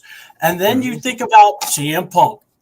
Dude, first of all, not flowers, but credit, but love, but admiration for Seth Rollins. Seth was a gladiator, to go through what he did. And then I love that this match did not start with a headlock. I love this match went full throttle. 10 minutes of action, and Drew beat him. And the emotion Seth through. And then you're seeing Drew. He's celebrating with the fam, but he couldn't just go to the back. He saw Punk. And he dangled the belt in front of him. And Punk's like, I can't hear you. I got cans on, man. I mean, idiot. And he's saying, I want this picture on the camera. Yeah. And Punk beat and the part I love the most, though, is as Punk's beating the hell out of him with his cast, which was awesome, was you hear the music and you got Punk's sinister smile to the point that people remembered, oh, now that's the Punk I remember. That's the Punk, because, we all want bad guy Phil, too, now. That would not be a bad pairing, him and the Judgment Day, just saying. I'm just saying, if Finn's contract goes away and we can't bring Finn back, Phil can, smack Dominic around. But anyway, but you get, Damian Priest, who the crowd's erupting for because it's a Money in the Bank cash-in. You get that initial pop, especially when people are seeing Drew being a dick to CM Punk. So they're all like, beat him up, kick it, So, and you get the moment. So I don't think it's like this. What you do now is up to you. I think Damian Priest, played the role of tag team guy, I also think Hunter was part of this by going, hey, not now. Let's work this. Trust me, I got the perfect plan. And here's the thing. He did well with the tag team. It wasn't like he got lost. I think the comedy with R-Truth, I'm with you. I was getting tired of it.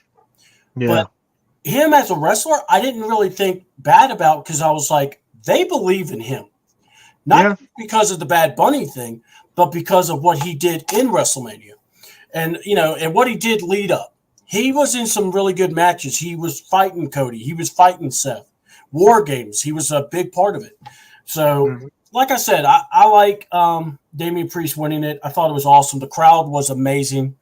And CM Punk, like I said, the commentary was awesome. But, man, we'll talk about it when we discuss Raw real quick. But when he took that off, I'm going, how hurt is he?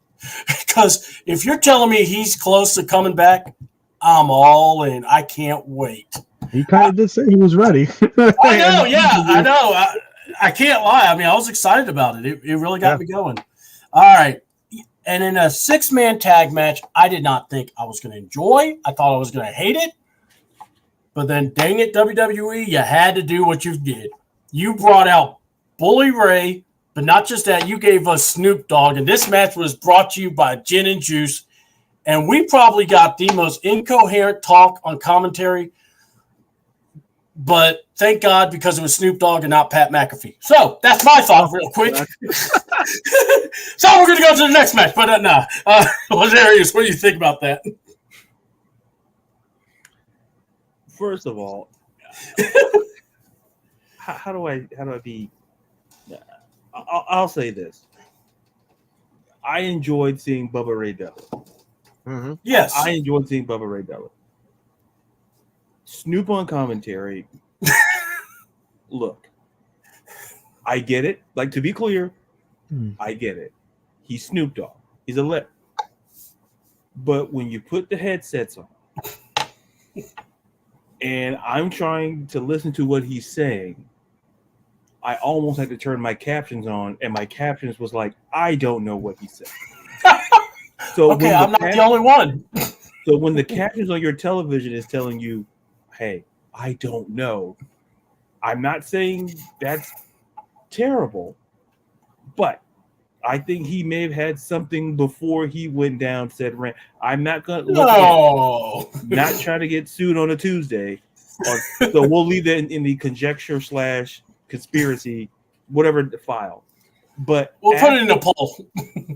But as for the match, I think, especially when I look at, well, I guess I'll call them the Pride. I won't call them Bobby Lashley, the Street Profits would be, that long name they put.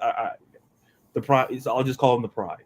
Yeah, that's what it says on the thing that I have. Yeah, because when they put I think they put the whole thing on there, and I'm like, no one's gonna read that. So they just drew names. But what I will say about the match is this. I think what we kind of saw, first of all, I enjoyed the match for what it was worth, first and foremost. But even the spot, when they pulled up when they pulled the Dudley Boys move off the top rope, and I'm like, and I think, like I say, it's kind of what we talked about with Jason. I like little moments like this. It kind of puts some levity, because there were some serious matches on this card, so you needed some kind of levity, and so I always like the little acts like that. But what I will say is this: I'm very curious to see what with Bobby Lashley, and in the Street Profits. I'm very curious to see do we get a rematch at Backlash? What do we get out of this feud between them and the AOP and Karrion Kross? Yeah, because like I said, the match wasn't terrible. It's just like Snoop Dogg didn't exactly help it, but if you kind of focus on the match itself, it was not a terrible match. It was kind of what I expected, physical, and I'm just curious. Like I say, just curious to see what happens now with, especially tag team division wise.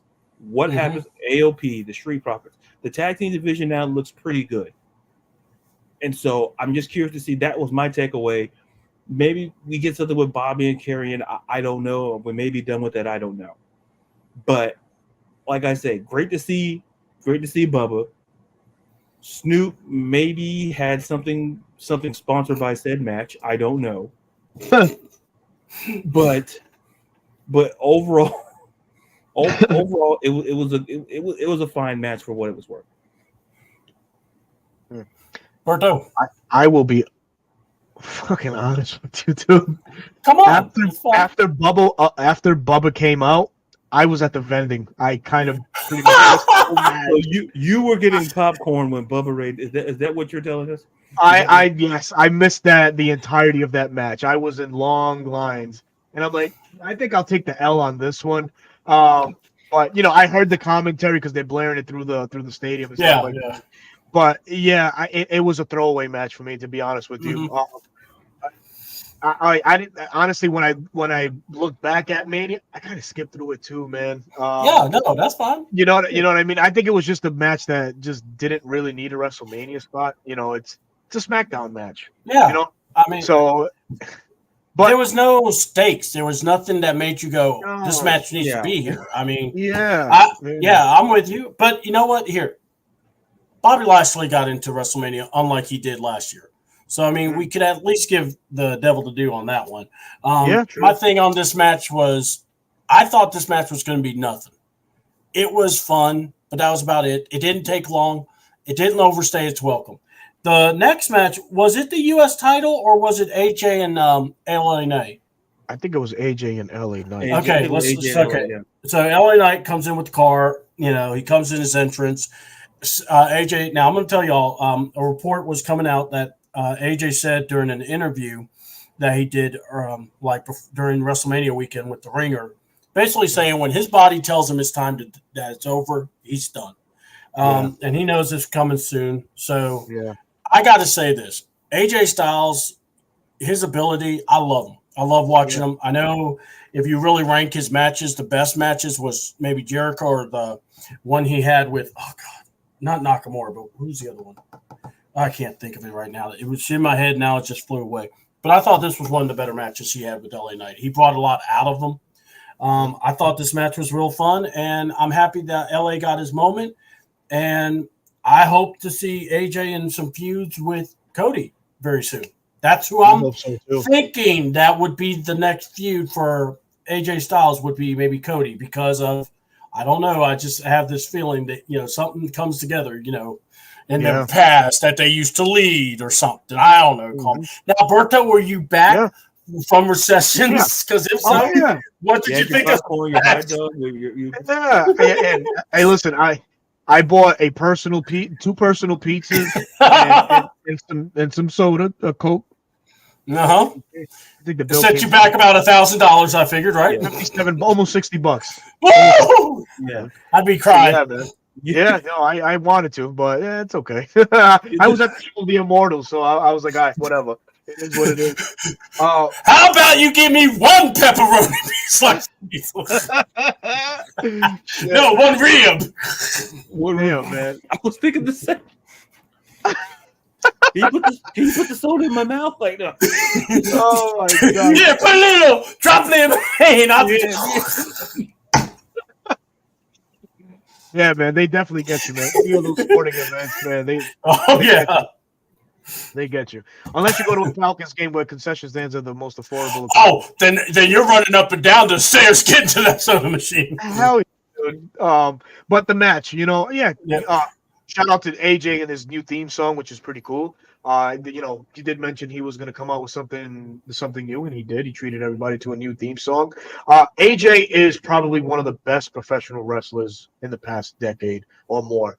I think that this heel run is not justifying him enough if this is the end for him soon. I think he needs a face turn and let him feud. Like, I would have loved to see AJ Gunther for the Intercontinental title versus Sami Zayn. Shout out to Sami. He deserves it. But, dude, you were just in a WrestleMania moment type match last year with the Bloodline for the tag titles. I know I forgot that. Yep.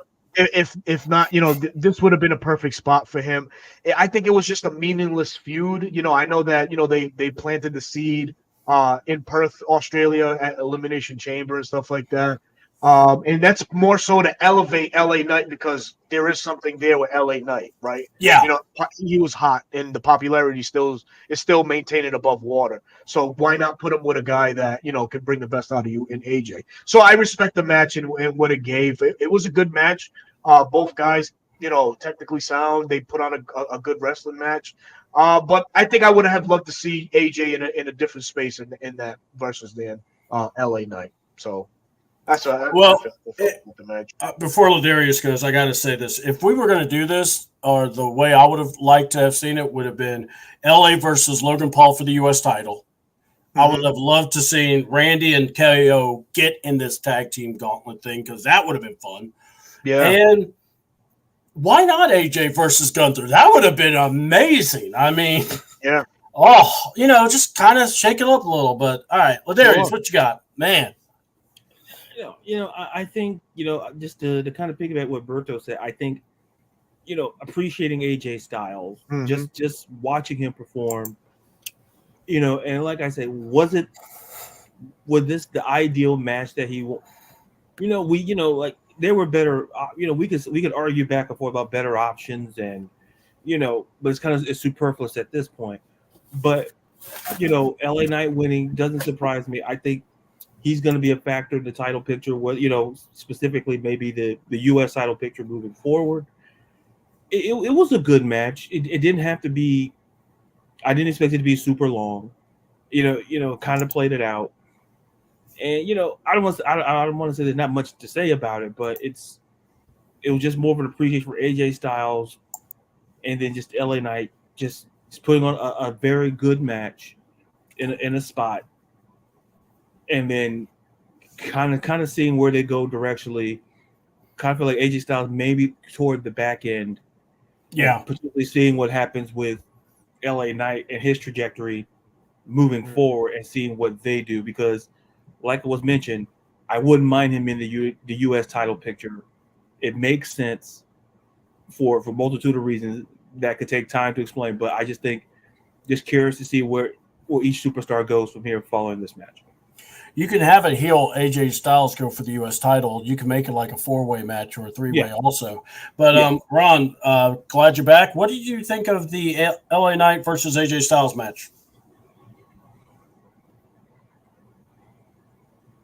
Ron, unmute your mic, buddy.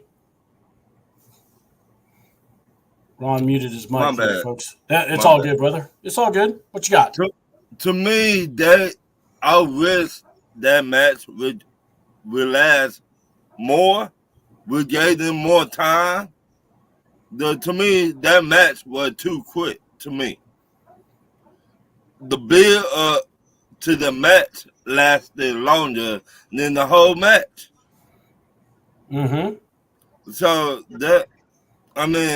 I like LA Knights. I like AJ Styles, but I just wanted more from that match. Yep. I feel y'all about that. I think, when you have a talent like AJ Styles, you want to see it be used totally to the fullest abilities. But here's the thing. LA Knight's the guy that they wanted to push, and I think putting AJ Styles with him is the right move to go with, because they made their feud make sense. That was the other thing. It wasn't like it was so out there. Like the Final Testament of Pride. It was like, oh, that's a smack. No, the way they were building it was making it like, these guys got to fight at WrestleMania. These two need to fight, So I can't, I got to show love there. All right, guys, let's talk about it. U.S. title, Logan Paul, Kevin Owens, Randy Orton, and Kevin Owens. Oh man, okay. Sorry, Berto, just got your message. So U.S. title. Let's see what do y'all think, Ron? What did you think of Logan Paul versus KO and Randy Orton? I can't stand Logan Paul. I can't stand that dude. I wish they would have just focused the whole match just kicking his ass, because I can't stand the dude. I wish we would have got more out of Randy and more out of what's his name? Kevin Owens. Kevin Owens. Like, focus on Logan Paul. I can't stand Logan Paul. I've never been. You cannot even convince me Logan Paul is a good wrestler. To save my life, I can't stand that dude. To me, so, ladies and gentlemen, he think he the six, but you're six. So, dude, I got to go a different route with this one, man. Something for as much as folks hate, Logan Paul, and that's fine. You think about all the acts that have made their way through WWE: Bad Bunny, Logan Paul. Even Pat McAfee. Dude, Logan Paul is in there entrenched, and he looks like a fucking wrestler. A lot of the things that he does, it just makes it look. He makes it look so easy. You want to talk about one highlight? The spot at the Rumble I think it was last year with him and Ricochet. Oh, come on! Yeah. He just fits this modern style of professional wrestling now that offers the tactical work, but also the air intrigue. And Logan Paul does both. I think he did a fantastic job in the match. Of course, he got his cronies around, and like you mentioned, a faction is going to come. So I can almost see a faction, a bunch of YouTube stars aligning themselves, with Logan Paul. To make something of it. I can yes. I can see it happening. And of course, business is the term that's always used. You got a guy like iShowSpeed, the KSI, Logan Paul, himself, even his brother. There's something there. But the match overall, I didn't feel like Randy needed to carry Owens, and Owens didn't need to carry Logan. I think they all intertwined very well. You got two grizzled vets in there with this new up and coming guy, and dude, he held his own. He did great. He did great. Most of his work is done by air, but when he was asked for the grapples and the different spots, he was on point. So I'm not mad at the matchup. I think it was good. I think it was a great way to introduce Logan Paul as to why he's the U.S. champ. And I'm excited to see where he's going with this belt going forward. I mean, I know he's going to have some meaningful feuds down the line, but this match showed that this kid can definitely he belongs with the big names in pro wrestling. What do you think, Ladarius? I think Berto's right, and I'll add this. Logan Paul is so good at his heel work. He understood the assignment. There we go. Understood the crowd, and then when you translate that and you put it in the ring, that Ricochet spot, and even like when he fought Rey Mysterio, you saw. And this is important. Like he puts in the work. Like to your point, Berto, we've seen people come in and out. Bad Bunny. We saw Pat McAfee, and I think Stephen Amell, who was the green. I can't think of the Green Arrow. Green Arrow. Yes. Thank you. I watched the show, forgot the name of the show, but it's all good. Don't feel bad. I knew it was green, and knowing is half the battle, as G.I. Joe said. So Yo, Joe. So we've seen it, but it's like with Logan, it feels different. It feels, and when you look at that match, there was no need for it. Like two veterans, like Kevin Owens and Brand, they didn't have to carry Logan. It all felt equal. It all felt so equal, and that's what made the match so good. And I thoroughly enjoyed the RKO spot as well, because listen, Randy Orton still doing an RKO. Like you would think, like, how can he find new ways to do the RKO? And he does. Oh, yeah, he does. And throughout this match, I think Logan winning was the right call. And like to Berto's point, I want to see he's going to be in some big time feuds. I feel down the road, because, like I say, you don't have to like Logan Paul to appreciate his work in the ring, if that makes any sort of sense.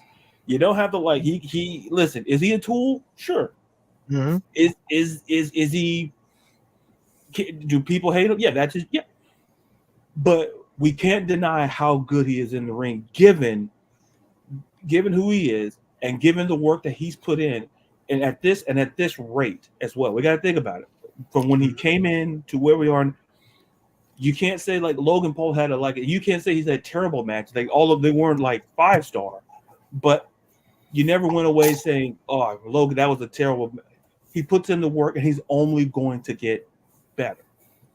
And so moving forward, I just want to see his trajectory, because like this match was good on every level. Everybody felt like everyone got stuff in. Everybody had a spot. I don't know if iShowSpeed is still recovering for what happened, but you don't walk around wearing no Prime outfit. Because that's why, listen, when I saw that, it reminded me why I drink Gatorade. So you knew he was going for it. It's like, I was like, Darius, why do you drink Gatorade? And then I saw I'm like, that's why you go to this. When you go to the store, that's why you go to you go to next to it. Made all, but other than that, it's a good match. Flowers, great stuff by Logan, and just looking forward to see what's going on, and even with Randy and KO down the road as well. Back to you in the studio. Back to you. Oh my God, you're killing it, Ladarius. Thank you for being here because I'm telling you that was funny. The Gatorade moment. Yeah, the Gatorade moment of the night. Breakthrough. Sponsored by Prime. Wait, Yeah, how does yeah. that work? Oh my God. Yeah. All right. And we're going to try to get to this. But real quick, my only thought is, look, Logan Paul, he actually is a fan of WWE. He actually, there was a release of what he saw through the main event, which we'll talk about. And, look, if you do the job and throw yourself into it, cool. And if you're the person, look, what was the first thing they did wrong with him? They've tried to make him a face. They turned him heel. He's been great ever since. Yeah. Talking about that, we're going to go into Io Sky Bailey. They had a hell of a match. Bailey's the new champ. What did you think, Berto? Yeah, deserved it. Deserved that spot. Deserved that moment. We know that she came back from injury and things that haven't gone her way, but she worked her way back and into the title scene. I like the betrayal, so to say, with the whole damage control situation, and you kind of saw it coming, at one point, but it ended night two. So kudos to her. I thought it was a great match. I think it was a good showcase for Io. Again, another wrestler that belongs, in bigger matches down the line. But yeah, I'm happy for Bailey. Definitely, deserved a little bit more, I would say, because yeah, she was a Royal Rumble winner, but it was like rarely spoken about. To win a Women's Royal Rumble, had it been a Charlotte or a Becky or somebody, or even a freaking Tiffany Stratton for that matter, it would have been under the microscope times two, man. But the fact that Bailey won it really didn't get a lot of attention. My guy right here, CM Punk, vouched for her. Saying that he said not only Cody but Bailey. Yeah, Bailey won guys as show well, Bailey some love. Yeah. Let's get that train going. But yeah, no, I'm happy it happened it happened to her. I'm thoroughly thrilled that she's the champion now. Now, I know you just said you're going to be dipping here, so let's go ahead and get your thoughts. Main event, it was Cody versus Roman. What was your thoughts on everything and just your overview overall, if you'd like to give us that? Yeah, I'll do that one too. Perfect main event. What's that phrase? Perfect every day. Perfection, yeah. Perfectly balanced. All the way down. Yep, perfectly balanced all the way to its minute detail. That's what that matchup was. I think it closed several chapters. With The Rock, seeing Cena again, seeing Taker again, from Roman cheer-shotting Seth and closing that story with the whole betrayal of the Shield situation. And you felt like once those things were knocked out of the way, you saw the true essence of the matchup, Cody versus Roman. And it proved that Roman really always needed the help, because while everybody was, away from it, it boiled down to both of those guys. And man, what Triple H what he's done, man, it deserves its own Academy Award. Whatever you name, he should get a goddamn Slammy for creative mind of the year. I don't know. He's phenomenal. Yeah, Booker, right? Because it was phenomenal. It really was, to swerving the fans back in November. Cody's not going to finish his story at WrestleMania. So all of a sudden, here we go. He finished his story. And yeah, I couldn't have been more happy. Listen, that time when Cena's music hit to Taker's music dawning, I had tears in my eyes. I really did. There was so many others because it just was one of those nostalgic moments. Like, man, I don't think we get a Mania like that with a conclusion like that ever again. I don't think so. No. I even if next year something was to happen and Austin would have came back or Brock or whatever, I don't think it just has the feel of what this night offered. But Cody winning the title was the right call. It was the right call. Roman has been not a workhorse, but he has carried the company on. For damn near 4 years now, man. So, at some point, you got to give him time away from the limelight so he can reinvent himself. And if you heard Triple H's presser, he's going now into a different character that's going to, it's going to blow some minds away. He's going to do some great stuff. Excited to see that for when it comes. But more so for for Cody. Which I'll tell you one disappointment that I did have, that Dusty's music didn't hit when he won the title, or he didn't come out to it. I think that would have been perfect homage to his dad in a way, because now you kind of close the story on that too. You move away from your father's shadow, and you are now that the Rhodes individual. You are the guy now for that family, because a lot of us can say, oh, Cody Rhodes, but you revert right back to Dusty. Oh, but Dusty is his dad. You know what I mean? So with this one, it kind of just puts him at a pinnacle. So shout out to Cody on that one. The Raw, Raw really wasn't. It hasn't really been the Raw after Mania for quite some time. With the unexpected returns, all the returns and things like that. Yeah. But what it did offer is different direction where things are going. So the opening segment right there, which lasted 47 minutes with The Rock and Cody, kind of left my head scratching, but I'm entrenched into what can potentially happen down the line. What did The Rock give Cody? So that's setting up a few. Tickets to see Black Adam.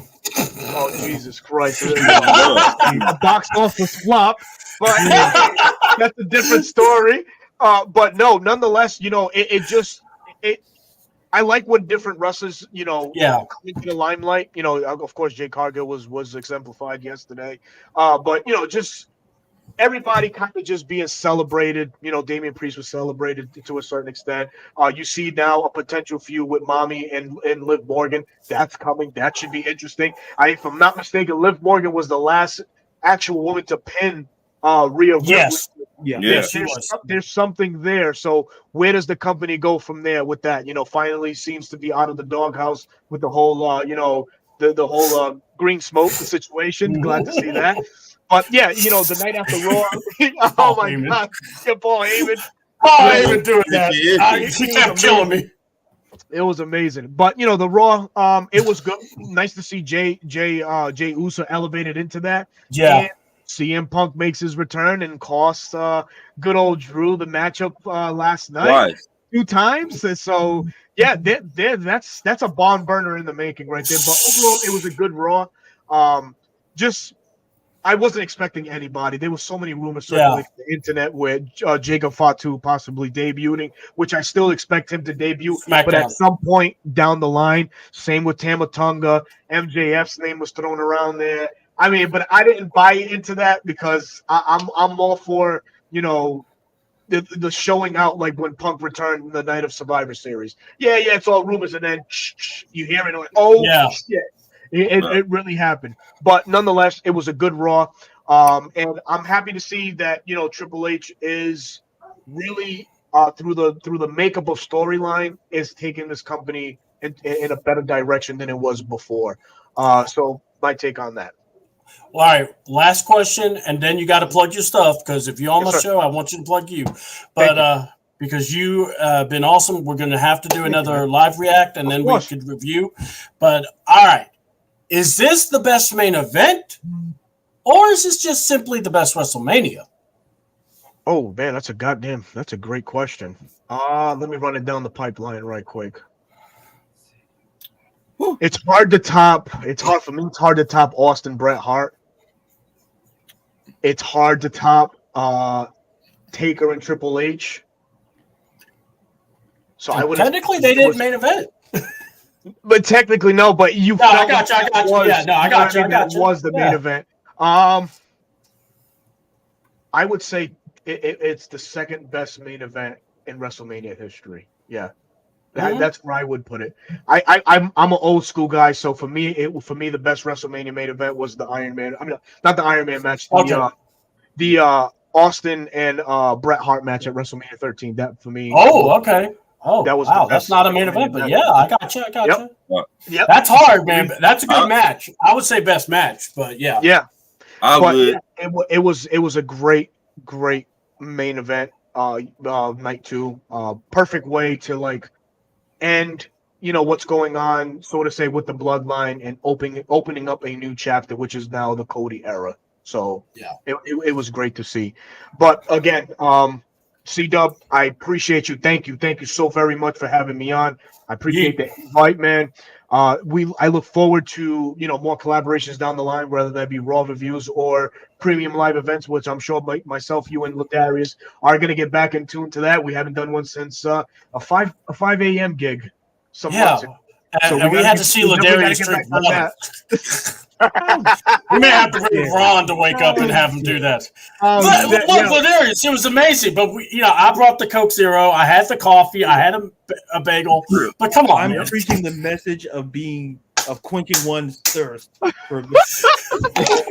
But man, this has been a blast. Again, C-Dub, let me take the time right quick to say this, man. Welcome to this space, this podcasting space.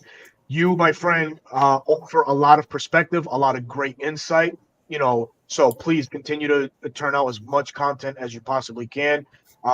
Carve out your own lane, make sure that you are who you are in this industry or in this podcasting world. You know what I mean?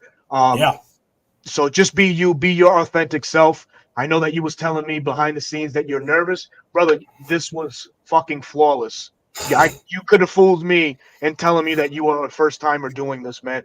You were amazing. Again, thank you so very much. So folks, anybody, for those that are viewing, those that do know me and are subscribed to my platform, which is 95 North Falcons Talk Show on YouTube, please, man, come over to CW Wrestling, man, and show this man some love. He not only talks wrestling, but he has the gift of gab with the Falcons as well, in a much intimidating platform that the Falcons community is. But C-Dub, know that you can stand toe-to-toe with the best of them. So please, man, I can't wait to see you on more spaces. And again, this is your boy Berto, your host of the 95 North Falcons Talk Show. That's the platform on YouTube. You can find me also next week, April 16th at 2 o'clock on Bleacher Report. I'm on assignment again, doing more Falcons content. Yeah, I'll be doing some Falcons must draft in regards to sleepers in the draft, so that should be exciting. So hopefully everybody can have eyes on that and come through, as a lot of you did today, and I'm graciously appreciative of that. So with that, Ron, Ladarius, you and I will talk at some point down the line, my friend. Always good sharing the space with you, gentlemen. Thank you again for being the gracious host that you have been, and I wish you nothing but success and much love, my brother. We will talk soon. No problem. Take care, forward to it, Berto. Thank you so much. All right, guys. Have a good one. All right. We're gonna all right. So now it's a triple threat. I got Ladarius, I got Ron. Thank you guys for hanging. We wanted to get Berto's final takes on the last two matches. So now here's what we're gonna do. Final take, or we're not gonna say final take, but I want to get your thoughts on Bayley versus Io for both of y'all, and then I'll give my takes, and then we'll go into the main event, and then we'll go from there. Ron, what did you think of Bayley versus Io? I like that Bayley, she deserved it. She came a long way. If y'all remember when the night they came up, and look at what she did in her career to get here, to get where she at now. She came a long way. I am so proud of Bayley. She went from the face to evil, back to the face, then back to evil. I love it. I love everything she's doing. She deserves the spotlight. And I pray to God she keep the belt for a long time. Like how Roman Reigns kept the belt for a long time. I pray to God she keep the belt like that for a long time. So I mean, it'd be good for her, but it's like this. She's won the belt quite a few times, but if they decided to, I wouldn't complain about it. Let's put it that way. What you got? Oh God, I got a message that threw me off. What you got there, Ladarius? Sorry. No, you're good. You're good. I was talking. In fact, with me and Berto, we were talking Royal Rumble predictions. I simply said Bayley. It was a no-brainer to me because of the storyline, and people they were planting seeds of deception. You just didn't know when it was going to happen. And when they executed it on SmackDown, I said, "We're going to get it. We're going to get the turn. We're going to get the match." And one of the things for Bayley is this: the match was great, and she deserved that moment. But I think Bayley doesn't get enough credit for the work that she does outside the ring, helping others, helping that women's division. Yeah. And that's, to me, made the moment that much better for her, because we got to think about it. She took Io Sky, Dakota Kai, and brought him back in that SummerSlam, I believe, in 2022. And you fast forward everything in between to WrestleMania and everything that happened in between, and you get that moment for Bayley, which like I think Berto alluded to before he left. It didn't get talked about enough that, hey, she actually won the Royal Rumble. It's like you would have to read, well, who won the women's Royal Rumble? It was Bayley. Yeah. And people and like, you know, in any other time we'd remember, but given all the things with Cody and The Rock, yeah. So to me, for Bayley in that moment, I think she checked off. Her last thing to check off was winning the Royal Rumble. That was the only thing she didn't accomplish in her career. She's a Grand Slam champion. Now you can add Royal Rumble winner. Now you can add winner at WrestleMania. Something that she's been in WrestleMania, but never in a one-on-one match. It's always been either fatal. I think it was like a fatal 5-ways or tag teams and things of that nature. Yeah. To see her get her moment, it was special because that women's division, it has Bayley's handprints all over it.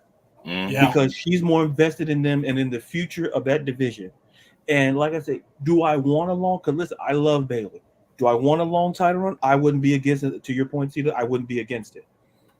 But Bayley seems like the kind of person who's going to help build somebody else. Yeah. And the next star. So whether it's I think we might get the rematch with Io possibly at Backlash.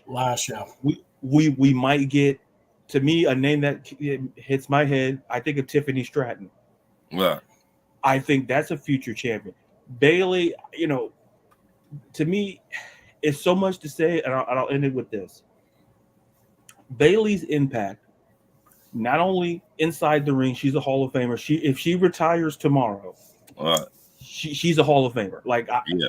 To me, it's no dispute. But to me, her work outside the ring is just as impactful, because we always worry about the future of the company, the future of WWE. It's in good hands. And we kind of see that when we look at the 4 horsewomen, and we kind of see we're getting into that new era. Like, listen, the Triple H era, we're kind of getting out of that 4 horsewomen era, and we're getting that new era of stars, which is great for the company. Bayley, Becky Lynch, everybody understands. So that's, to me, that's what made Bayley's win so special. I was happy for, because I know the work she put in both in and outside of the ring. All right, I got to say this. When I think of Bayley, I think of not just the 4 horsewomen, but one of the best technical wrestlers for the women's division. Yeah, she is the barometer. If you're testing someone, you put her against Bayley, and if you can work with Bayley, then you're good. Yeah. And I got to go here. Rhea, I think, is your dominant champion. I think Rhea is that, but I also say Bayley is the one. Is your old faithful. If you ever need something, you go to Bayley, and she could test it. She can always get you through it. And not only that, this woman believes in the other women. So it's not just, this is a person that has put others before her multiple times. I mean, we all know about Sasha Banks. We all know about how she was standing for them. But she loves women wrestling. So, and I will say this, God forbid, if anything ever happened to Bayley, she will be one of the best bookers if they just let her book. Yes. That's how much belief I have in Bayley. She is that. I mean, and I will say that she's one of the most naturally beautiful women you'll ever see.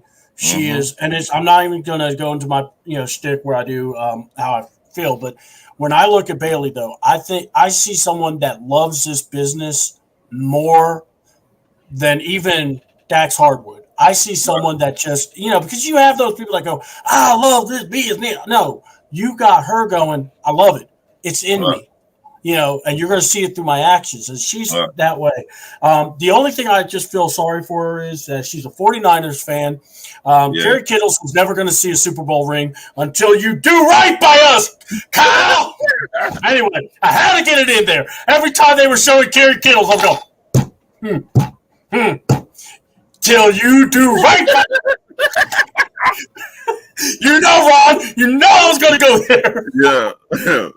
Well, Darius, if you're going to be my co-host, you got to go on the plane with me, man. You got to just hang in there with me. Oh, I got to book my other flight. Hang on just a minute. You taking the 350 and I think watching Bailey over the years, it like if another female gets sick, you're not worried about who will help carry the company. Yeah. Because you got Bailey in your corner.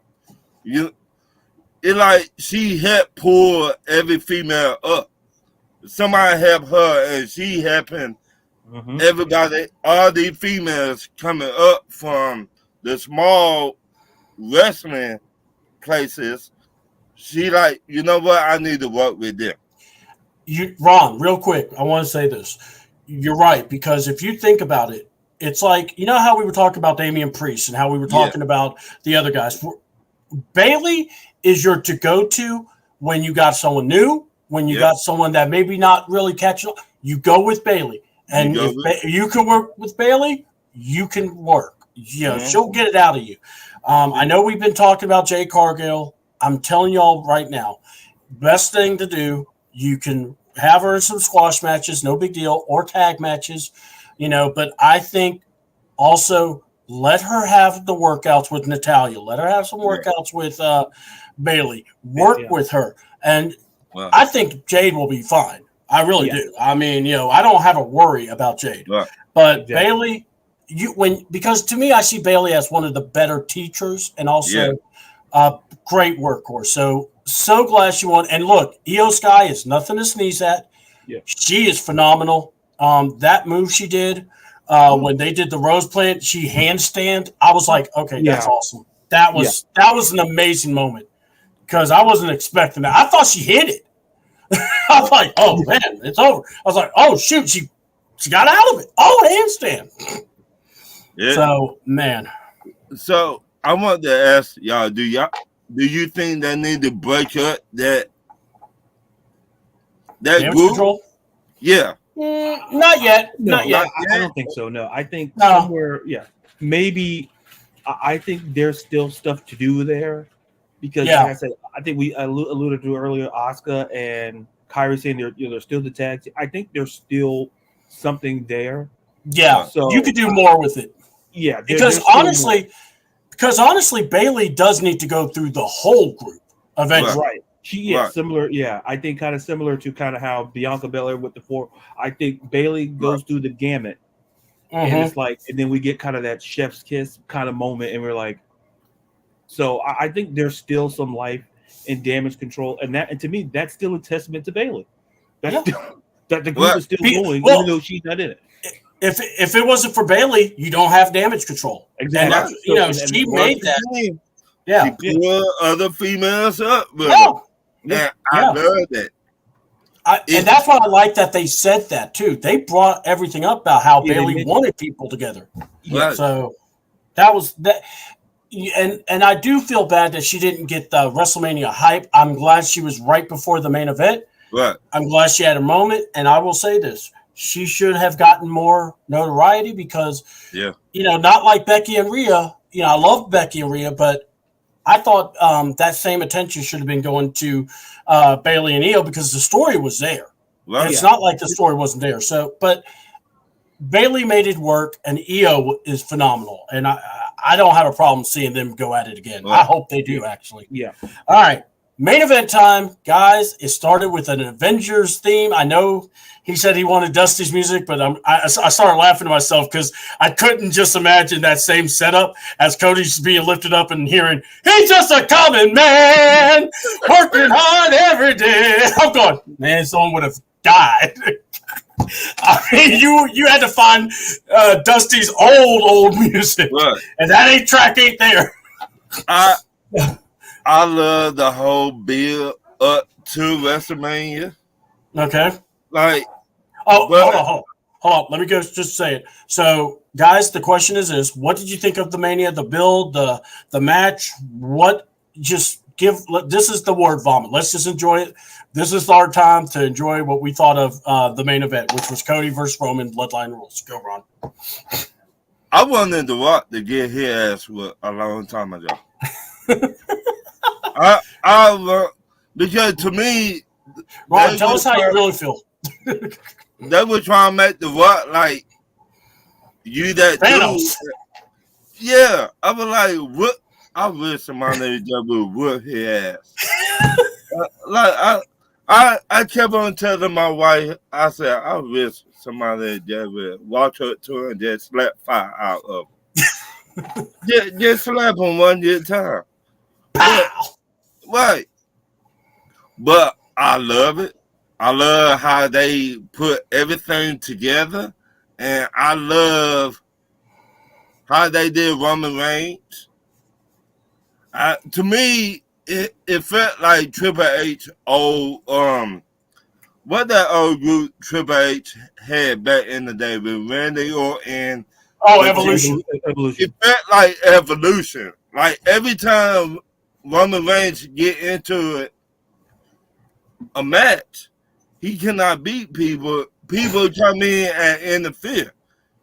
Same thing. Mm-hmm. With the blood, with his family. When he cannot beat nobody, they're like, oh, you go out there. You interfere. So I'm glad he got his ass whooped too. So, I love it. Yeah. All right. Ladarius, let's speak your piece about the main event, if you will. Was that Dusty there?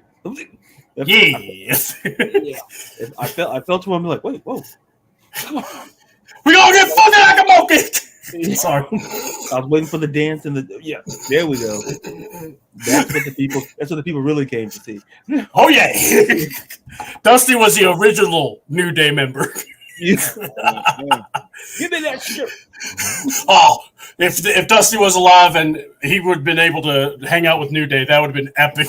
Oh, that would be funny right there. Top especially with Biggie. Already. Yes. What about these guys? Yeah, if Dusty's in it, New Day, yeah. But as for this match and this build, to me, I the best way to describe it is it's cinema. It's a film that you love, and it's playing out in real time. Mm-hmm. And there's twists, there's turns, you get all the elements. You get the action, you get the drama, and you get a little comedy in there too. Oh yeah, and for the culmination, that's why I think for this storyline and for this build, we saw a lot of things play out at once, and it ties into the point I made earlier about Seth Rollins. And I wanted people to, when Roman had the chair, and he could have hit Cody.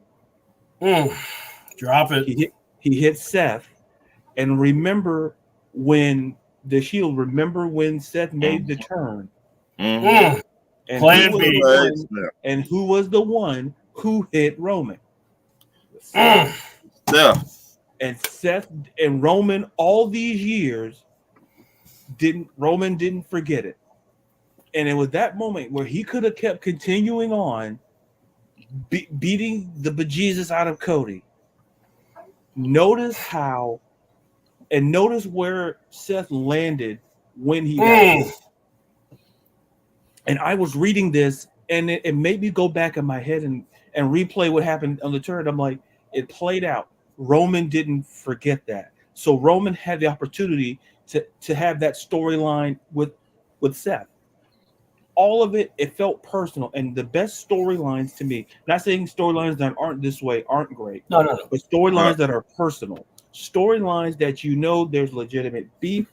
That you're going to be invested, and we as fans are going to be invested. Because a storyline is no good if none of us are invested into it to a certain degree. And you didn't have to be a Roman Reigns fan. You didn't have to be a Seth Rollins fan to be invested into this storyline. That's what made the match great, because we saw 2-3 storylines play out. Yeah. We saw nostalgia. Okay. Yeah.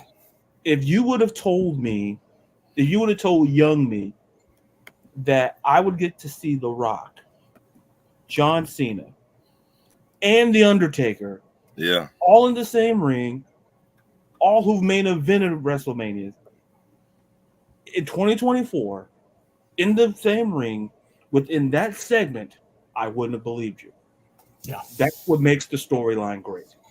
Because you don't know the next scene. You don't, like a book, you don't know the next page until you turn.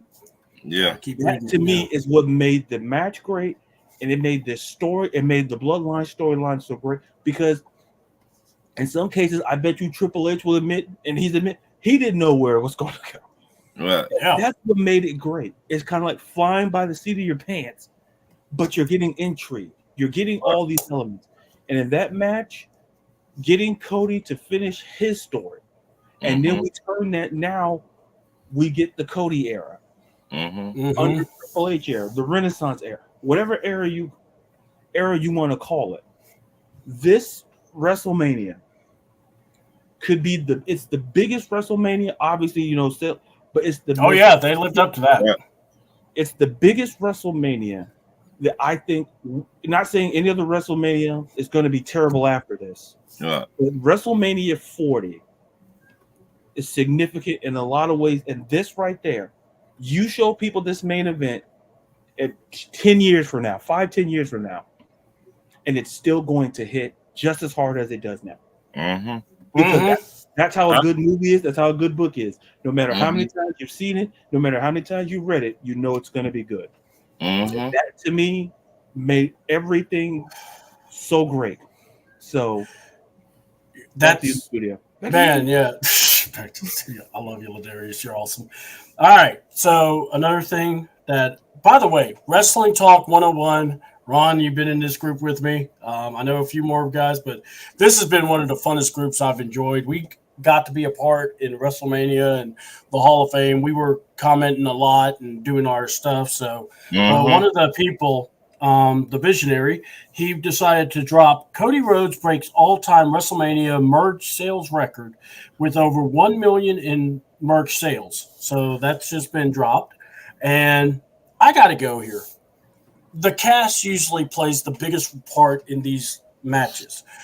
So when we talk about WrestleMania, when I said, is this the best WrestleMania or is this the best main event? It's both. I feel it is because, and here's why. 1987, 9 years old, I'm watching Ricky Steamboat versus Macho Man, and I become hooked on wrestling. And because I just fell in love with the art and what it was. Then I see Andre getting slammed by Hogan. I wasn't a big Hogan fan, but I was just like, okay. And I get more entrenched. And then I remembered before, I saw Dusty Rhodes talk. And I was like, this guy don't look like these guys. Right. But I like him. There's a presence behind him. Right. Fast forward a few years later, or a lot more years, but when Cody is inducting his dad, doing a speech, and I went, that is a guy that's going to be something in wrestling. I always felt that way. I was going to have one of my buddies that used to do podcasts with me, was going to bring that up too, but he wasn't able to make it, which is cool. So, but the thing is this, to see someone that comes in and says, I am doing this for my father. I am doing this for my mother. I can't give the belt to my dad, but I could give it to my, and you feel that. Last year's WrestleMania, you felt the heartbreak. You just felt like, man, they screwed it up. They shouldn't have done. They should have let Cody had his moment. But then I know Cody said in the Air Helwani video interview, if you haven't seen it, go see it. It's about an hour long. But he said, John Cena said, now this is your time to prove you're the champion. Go be the champion without the belt. Go get the merch sales. Go get the ticket sales. Go be that guy. Be the guy and show them that you should be the guy and that the belt will be in good hands. And he did. And Cody was a very true. And then the key thing in when you're building to swell up and getting the crowd behind you, and you guys know in wrestling, baby faces don't go good in WWE because people get bored. Then you take the risk of saying, well, Cody's not going to be in Mania or Cody's not going to be in the main event. Wait, what? And then you saw the whole thing with The Rock. Oh, hell no. fans losing their mind. I've never seen fans this mad for a babyface. Usually they're mad because Daniel Bryan wasn't booked or whoever. They were mad because the match that they've been wanting to see was being taken away. Yeah. And then the WrestleMania press conference, which was done amazing. I cannot wait to see this WrestleMania behind the scenes because I want to see what the heck. I want to see how the sausage got made in this. Right. Because what was the original plan? What was Cody going to do? But the thing is, the crowd said, "Hell no! If you want us to be invested, give us Cody." And it made The Rock go heel. It was amazing. Rock, I think, did an amazing job taking all the heat and going it back at the fans.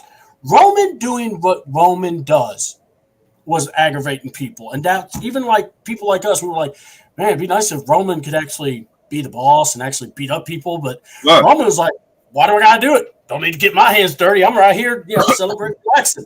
I got to work 2 days in a row. I'm kind of mad about that, though. That would have been funny if he did that, though, by the way. Yes. To me, Triple H, to me, listened to the fans more than what Vince McMahon did. Like Vince McMahon, to me, he like, oh, this my company. I'm going to do whatever I want to. Triple H, like, you know what? We finna listen to the fans. And the fans said they want Cody and they want The Rock and they want Roman Reigns all to be and Steph to be all into this storyline to me. So I give Triple H props for that. Oh yeah. Well, and not just that, you got to work with the folks. You got to be able to get everyone on board, and that's what happened. Yeah. Seth, we've talked about what Seth did. Ladarius, I love what you were saying about the whole aspect. I was going to go into that too, but my thing is this: what I loved is everyone being vital to this match.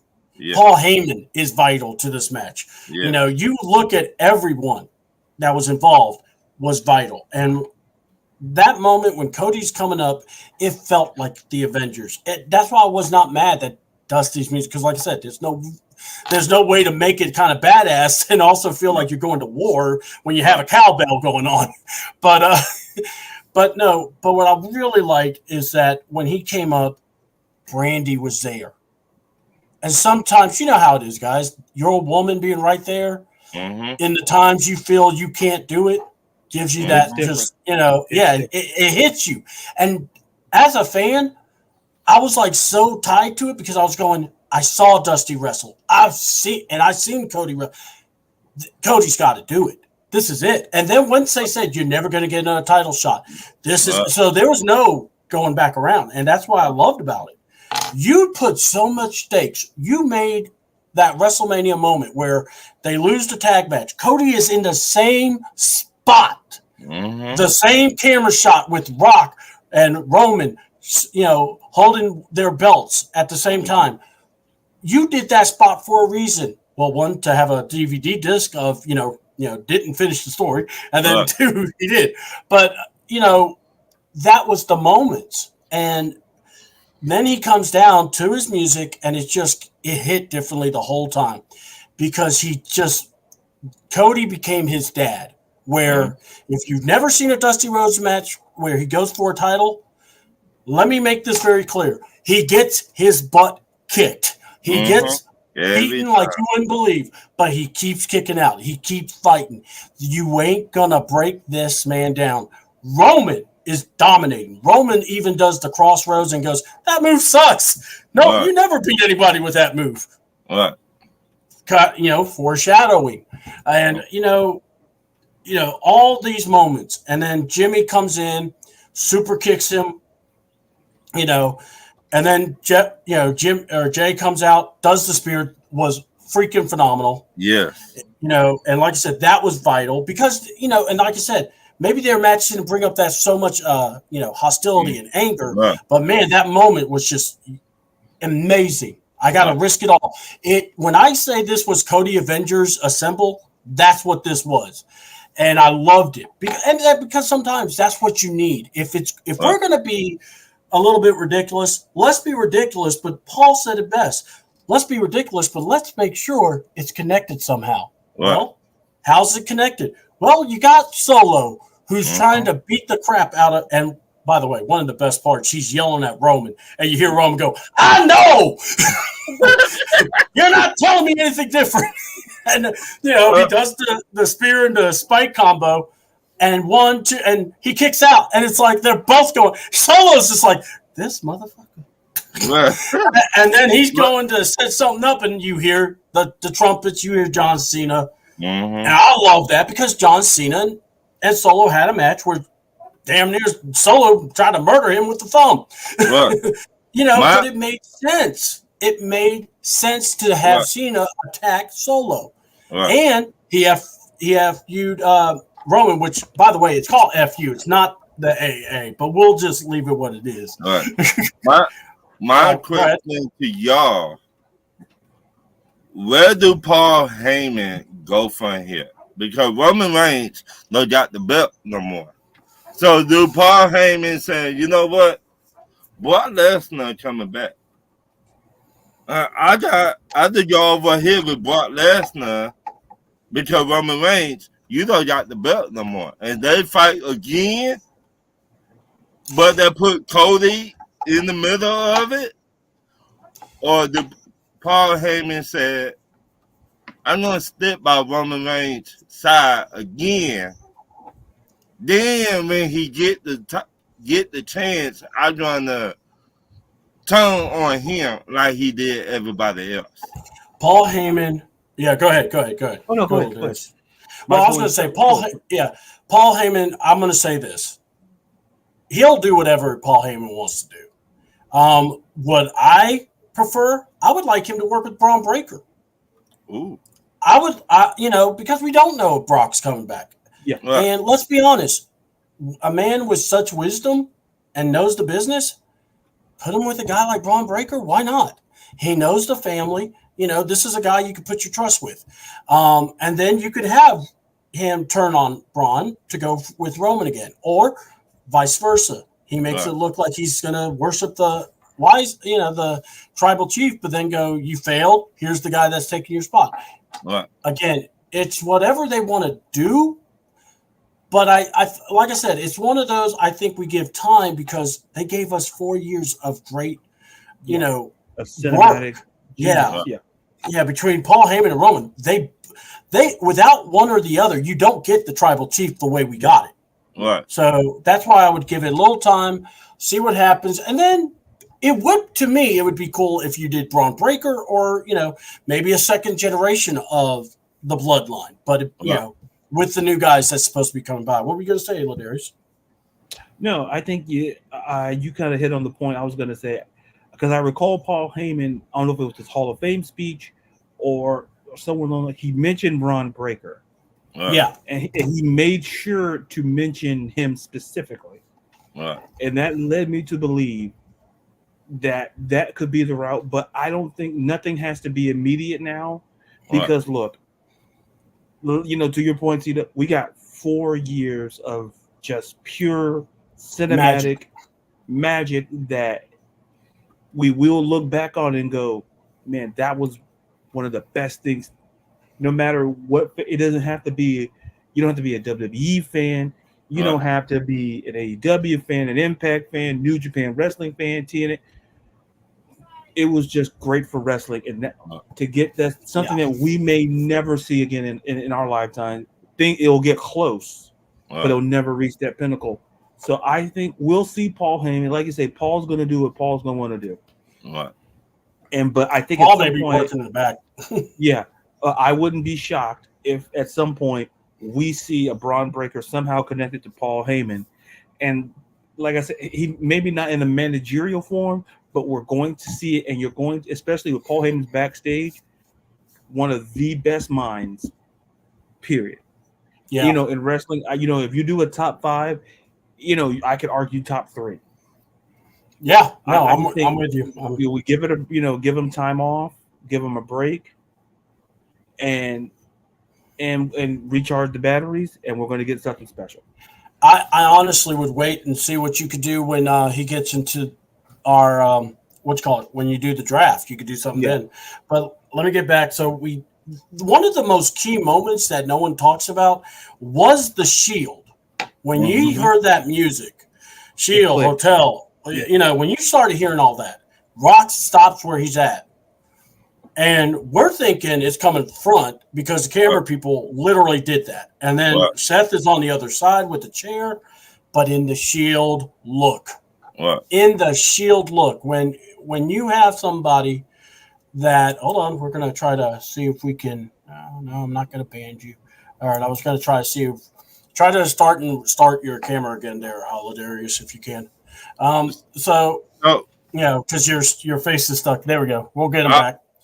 But real quick, I wanted to say, so you had that moment where, Seth shows up, and we thought, I know me and my buddy were watching, we were like, are we about to see Moxley? It's like, can we see Moxley come up front? Right. And Seth come from behind, because that's kind of what I was thinking. But when Roman Superman punched him, I'm going, okay, here we go, because I was going to remind people about a certain promo. Right. But my Lord, then we saw the Rock, who's whipping people. He's ready to say, "Mama Rose." What are you gonna say, Ron? I wanted to ask you about that a long time ago. Somebody said Dean Ambrose supposed to be coming back to WWE. I don't know. What I was going to say, do you think that we bring back the Shield again? But I don't think so. Not the way they kept bringing it back and getting everything together. What? I don't see it coming back that way again. I really don't. Because you've done it so many times already too. Right. I think if Ambrose comes back, I honestly think Triple H would let him come back as Jon Moxley. See, the one talking about. Yeah, I think he would just bring him back as John. Remember, at the time, Vince McMahon was in charge. No, I know. That's what I'm saying. And Vince McMahon not there, but there's another topic for another day. Yeah. But now Triple H there, and Triple H like to listen to the fans. And what if they say, you know what? Let's go get John back. A.K.A. Dean Ambrose. Now put the Shield back together, but we'll put Paul Heyman with the Shield now. See, I don't know. I mean, it probably could work. Can it work? It probably can. I don't think it wouldn't be a problem. But I think what's the best thing to do is if you brought Jon Moxley back, you could bring him back as who he is. And he could go after everybody. But don't try to stick him with Dean Ambrose. Right. Just let him be John. Because honestly, that's what people were worried about with Cody Rhodes. We didn't know what kind of Cody we were going to get. And and it was Vince said, we're going for this Cody. We're not wanting WWE version. We want the guy that's traveled everywhere and everything. So even though we hate Vince, that was something that everybody was wanting. Right. So if that was to happen, that would be where it'd go. So let me get back. Okay, he is. The browser freezed up on him. So we're going to get Ladarius back because, he's been bringing some great insight, and I definitely want him to come back. So we'll get him back.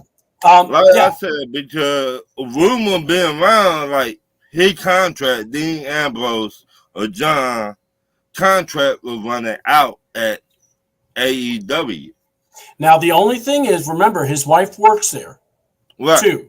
So I don't know what her contract and his contract's like because she came in later. So I don't know how that would work.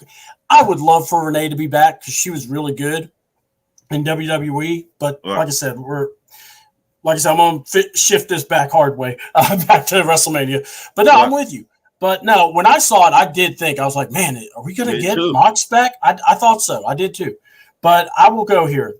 When I saw Seth in that Shield look, I went, oh boy, here we go. And then we had, Rock took out Cena. Then The Undertaker comes in. Ooh. I was upset a little bit about Austin. The only reason I'm not bitching about it, the only reason, you got The Undertaker. The Undertaker was in the Attitude Era with The Rock. Undertaker, when you say Undertaker, you know the man was 21-2 or something, or 22-2 in WrestleManias. So let's not get it twisted. It's not like this guy was a bum. This guy was a legend. This guy's a legend. So, and he was in that same era as The Rock. So it's not like you're doing something totally off script. It's not like we brought, it's not like they brought Rikishi to give him a stink face. It wasn't like you brought Scotty 2 Hotty to hit him with the worm. You get a pop, but you don't get what you really want. But I personally enjoyed seeing the show where Undertaker turns around, or Rock turns around, he stares at Undertaker, and he choke slams him. And then the great camera work by WWE's new camera people. You had Mama Rose and the chair. And they were going for the chair.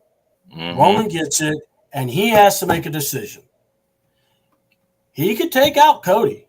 I don't think it would have worked either way. But But sure enough, he sees Seth Rollins in the Shield look with the Shield gimmicks, the same position. He has the chair, and Roman goes, I'm going to get my revenge. I don't care. What did it cost? Everything. And he hits Seth. And I know. It was awesome. It was like the best. It's the one moment I hope wrestling fans see. That's Hunter's booking at a master class. Is I'm going to bring back all these different items that y'all remembered. And I'm going to throw it when you're least expected. And he hit him and then threw that chair and went for the spear. Cody counters and does the 3 crossroads, and that third one, we're all like, just hit him, just hit it, because he kept saying, I gotta hit 3 to beat him. And when he hit that third, and you heard Michael Cole finish the story, and at the cadence of the 3, I had tears because I was like, this is unbelievable. They did it. I didn't know if they would. They did. And then, for that moment, you saw the wrestlers come in, you saw Mama Rose, and you saw, he ended up asking for Bruce Pritchard and Triple H, and you knew this was a culmination of the stories, but you also saw how much do wrestlers love a guy, and that's always going to be. Welcome back, brother. We were hoping you'd come back on us. All right. But yeah, we were talking about that Seth moment. He's in the Shield look, he gets hit, and you knew it when Roman hit him. It's like, there you go. That's he made his decision, and as soon as he went for revenge. He didn't go to try to keep the belt, and he went to go spear Cody. Cody gave that extra second for Cody to get the counter, hit the 3 crossroads. We got the win. And you're seeing everything. You're seeing tears. Samantha choked up as she's announcing the winner. People in the fans crying. Wrestlers coming out to congratulate them. And not, and here's the best part, because people kind of would like, well, why is LA Knight? Because LA Knight lost to Roman. Sammy lost. KO lost. Jay, who just tried to murder his brother. He went through all the hell he did through the bloodline, and then it's like you realize, wow. Then CM Punk comes in, and then it's more people, then the family, and then it's like the first person though that comes to him is his wife. And to me, it's like that's what wrestling is, man. You just, if you can generate so much raw emotion, everyone can be happy about seeing Cody winning. I mean, it was great. But I wanted Goldust, Dusty, his brother Dusty, to come back. Remember, Dusty put out a video and he was like, F the Rock. I know. And I wanted him to come back and whoop the Rock ass. I wanted that because the Rock was talking shit the whole storyline. I was Yeah. like, I want Here, somebody to whoop yeah. his ass. Here's the problem with that, though. Here's the one problem, and I'm not trying to crap, but he's contracted to AW, and the other thing is he was in the suite with Ricky. Right. He actually was in the locker room. They were celebrating, but yeah, he was up in the suite. And trust me, Rick, if you haven't seen Ricky Stark's celebration, you need to see it because that boy was you thought he got the Holy Ghost revival going on for him, but he was happy. I mean, I've never seen someone so happy. I thought, and then seeing Logan Paul celebrating, that was amazing. So I get what we wanted with Dustin, but here's the thing. I think even Dustin will tell you it was about Cody. Yeah. That's what it was about. They had to, and here's the other thing. In those, interferences, technically, besides Cena, and then you can also make up the fact that, everyone was hitting Cody. Well, yeah, but only one person hit Roman. Mm-hmm. But that was it. But everybody was just even in the odds. Right. And that was something that I loved about it. And that's why I call it the Cody Avengers Assembled. I love the end where he gets Triple H to come out. Mm-hmm. And I'm telling you guys, this WrestleMania main event was probably my favorite because everything was tied in so great. I'm talking years of things like 10 years ago, we talked about the Shield breaking up. Right. When Rollins did the chair shot. Mm-hmm. And now, 10 years later, Roman does the same chair shot to Rollins in the same Shield look. And it's like, I'm going, chef kiss. But yeah, so I think this is one of the best WrestleMania main events ever.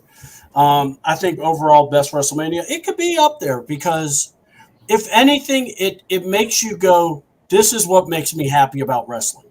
Mm-hmm. This is what makes me happy about what we're stepping into wrestling. So here's my thing. We don't need to go over Raw because there was a lot of talky bits and all that. But what were your impressions of the new Raw feel? You had, obviously the stage, they're actually liking this stage look so that if they have a lot of fans, they want to showcase the fans. Triple H mentioned that in the press conference. Right. Yeah, we're not going to get a lot of the technical stuff like you used to get, but it's okay. It's fine. But they want to focus on wrestling and they want to focus on people. Novel concept. So what do y'all think of Raw? And what's your impressions? And what do you think about this future now that we are now in with Triple H running the show full throttle? And by the way, if you haven't known, everyone's calling this the Triple H era or Renaissance era. Yeah. It's just a new era. That's really what I'm calling it. So, yeah. Well, let's start with you, Ron, and then we'll go to Ladarius. I really love it. Though we could say anything, like now you hear they cussing. Remember, The Rock told the referee, if you count me out, you fired. We had not heard no shit like that. No. I was like, oh, so now they let them kiss. I was like, holy shit. Man, and those censor people, they were having their fingers were getting sprained by pressing that button so quickly. So I love it because we wanted this. We did not want the PG era. I did not like the PG era. I'm sorry, that's sarcasm. But this era, everything wide open. Mm-hmm. And I love it. All right. Ladarius, what about you, my friend? I think the biggest takeaway is that we saw the future. And I know it's like, yeah, but I think we saw a kind of a mini insight into maybe what Triple H is going to do. And I think, like you said I think he's focusing on the product, not the pizzazz, but the product and the people.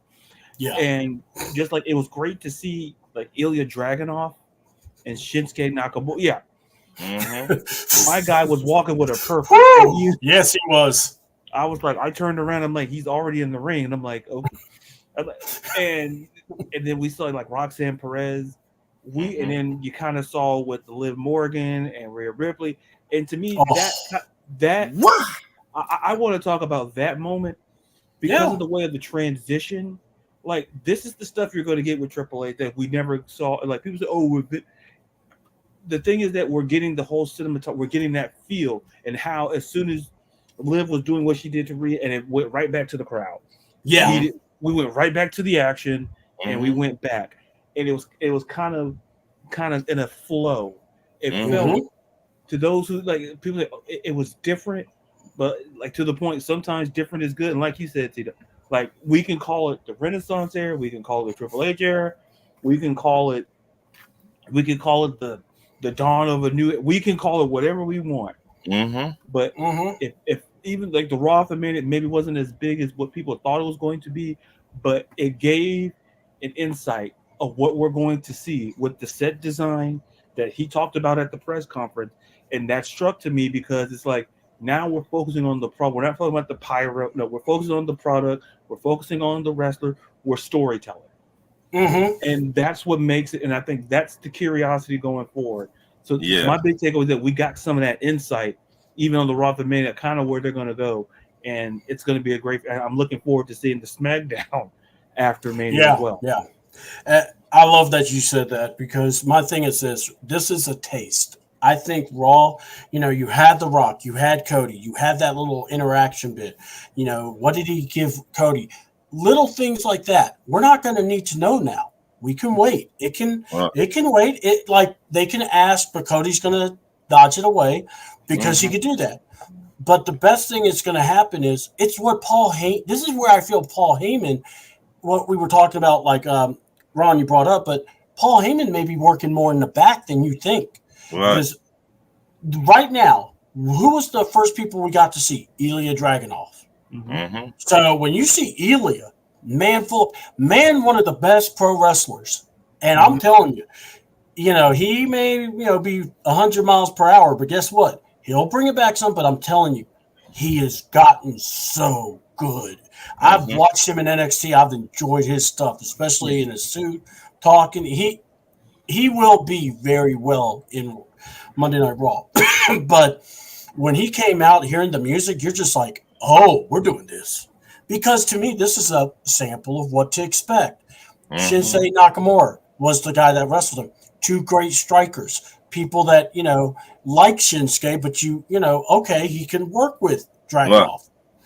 Roxanne, and by the way, that scene with Liv Morgan and Rhea went straight to Indy Hartwell versus Roxanne Perez.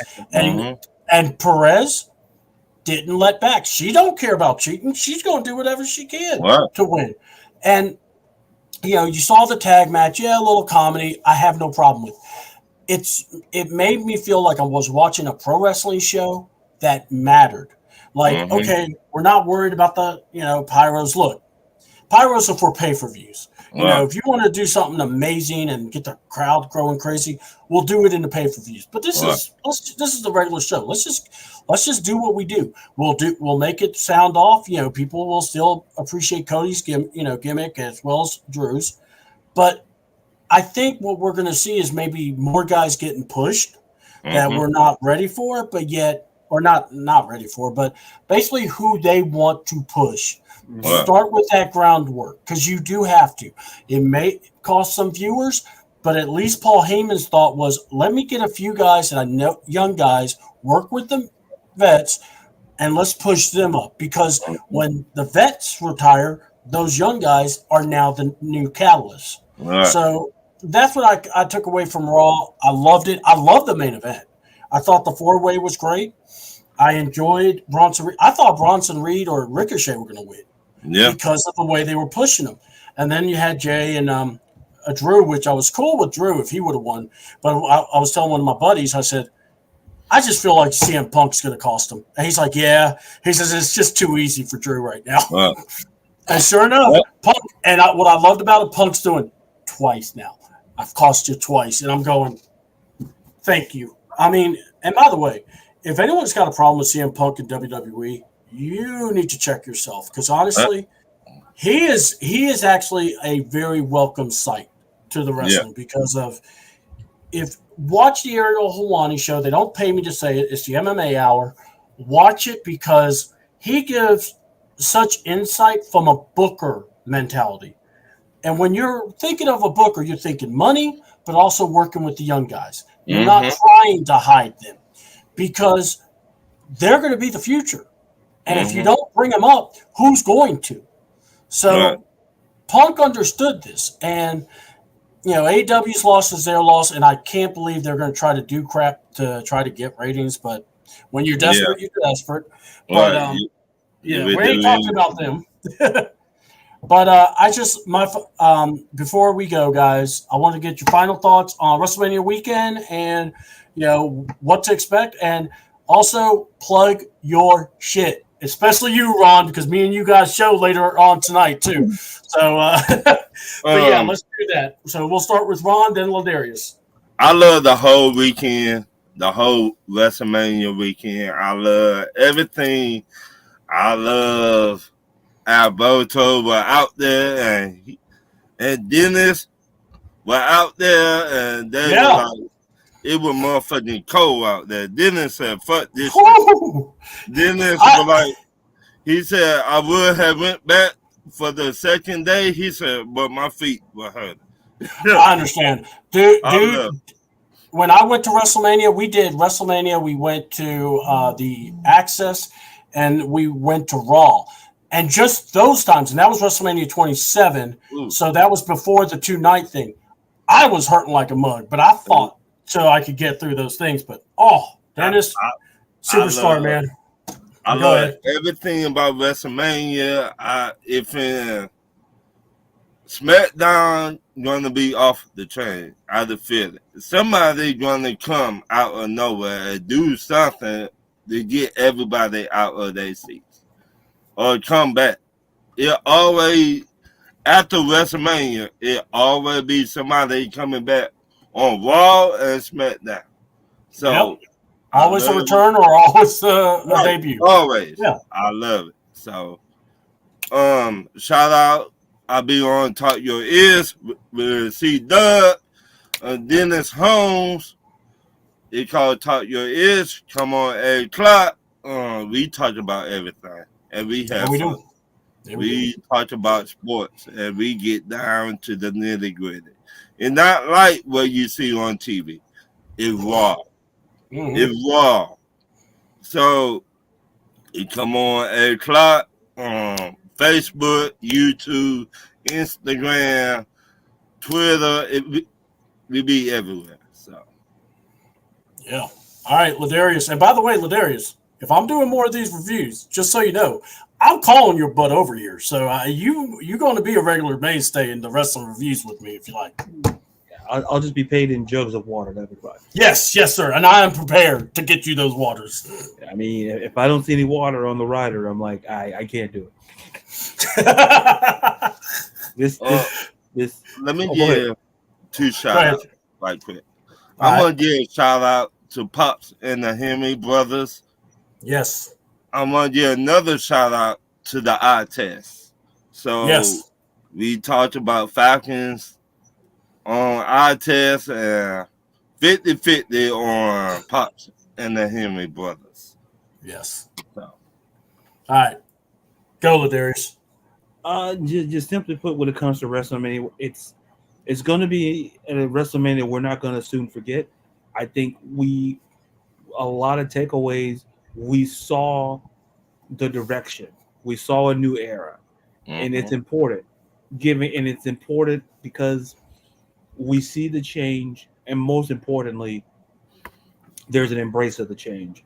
I think, and we learned that through both nights, where the company's going even the Raw after Mania.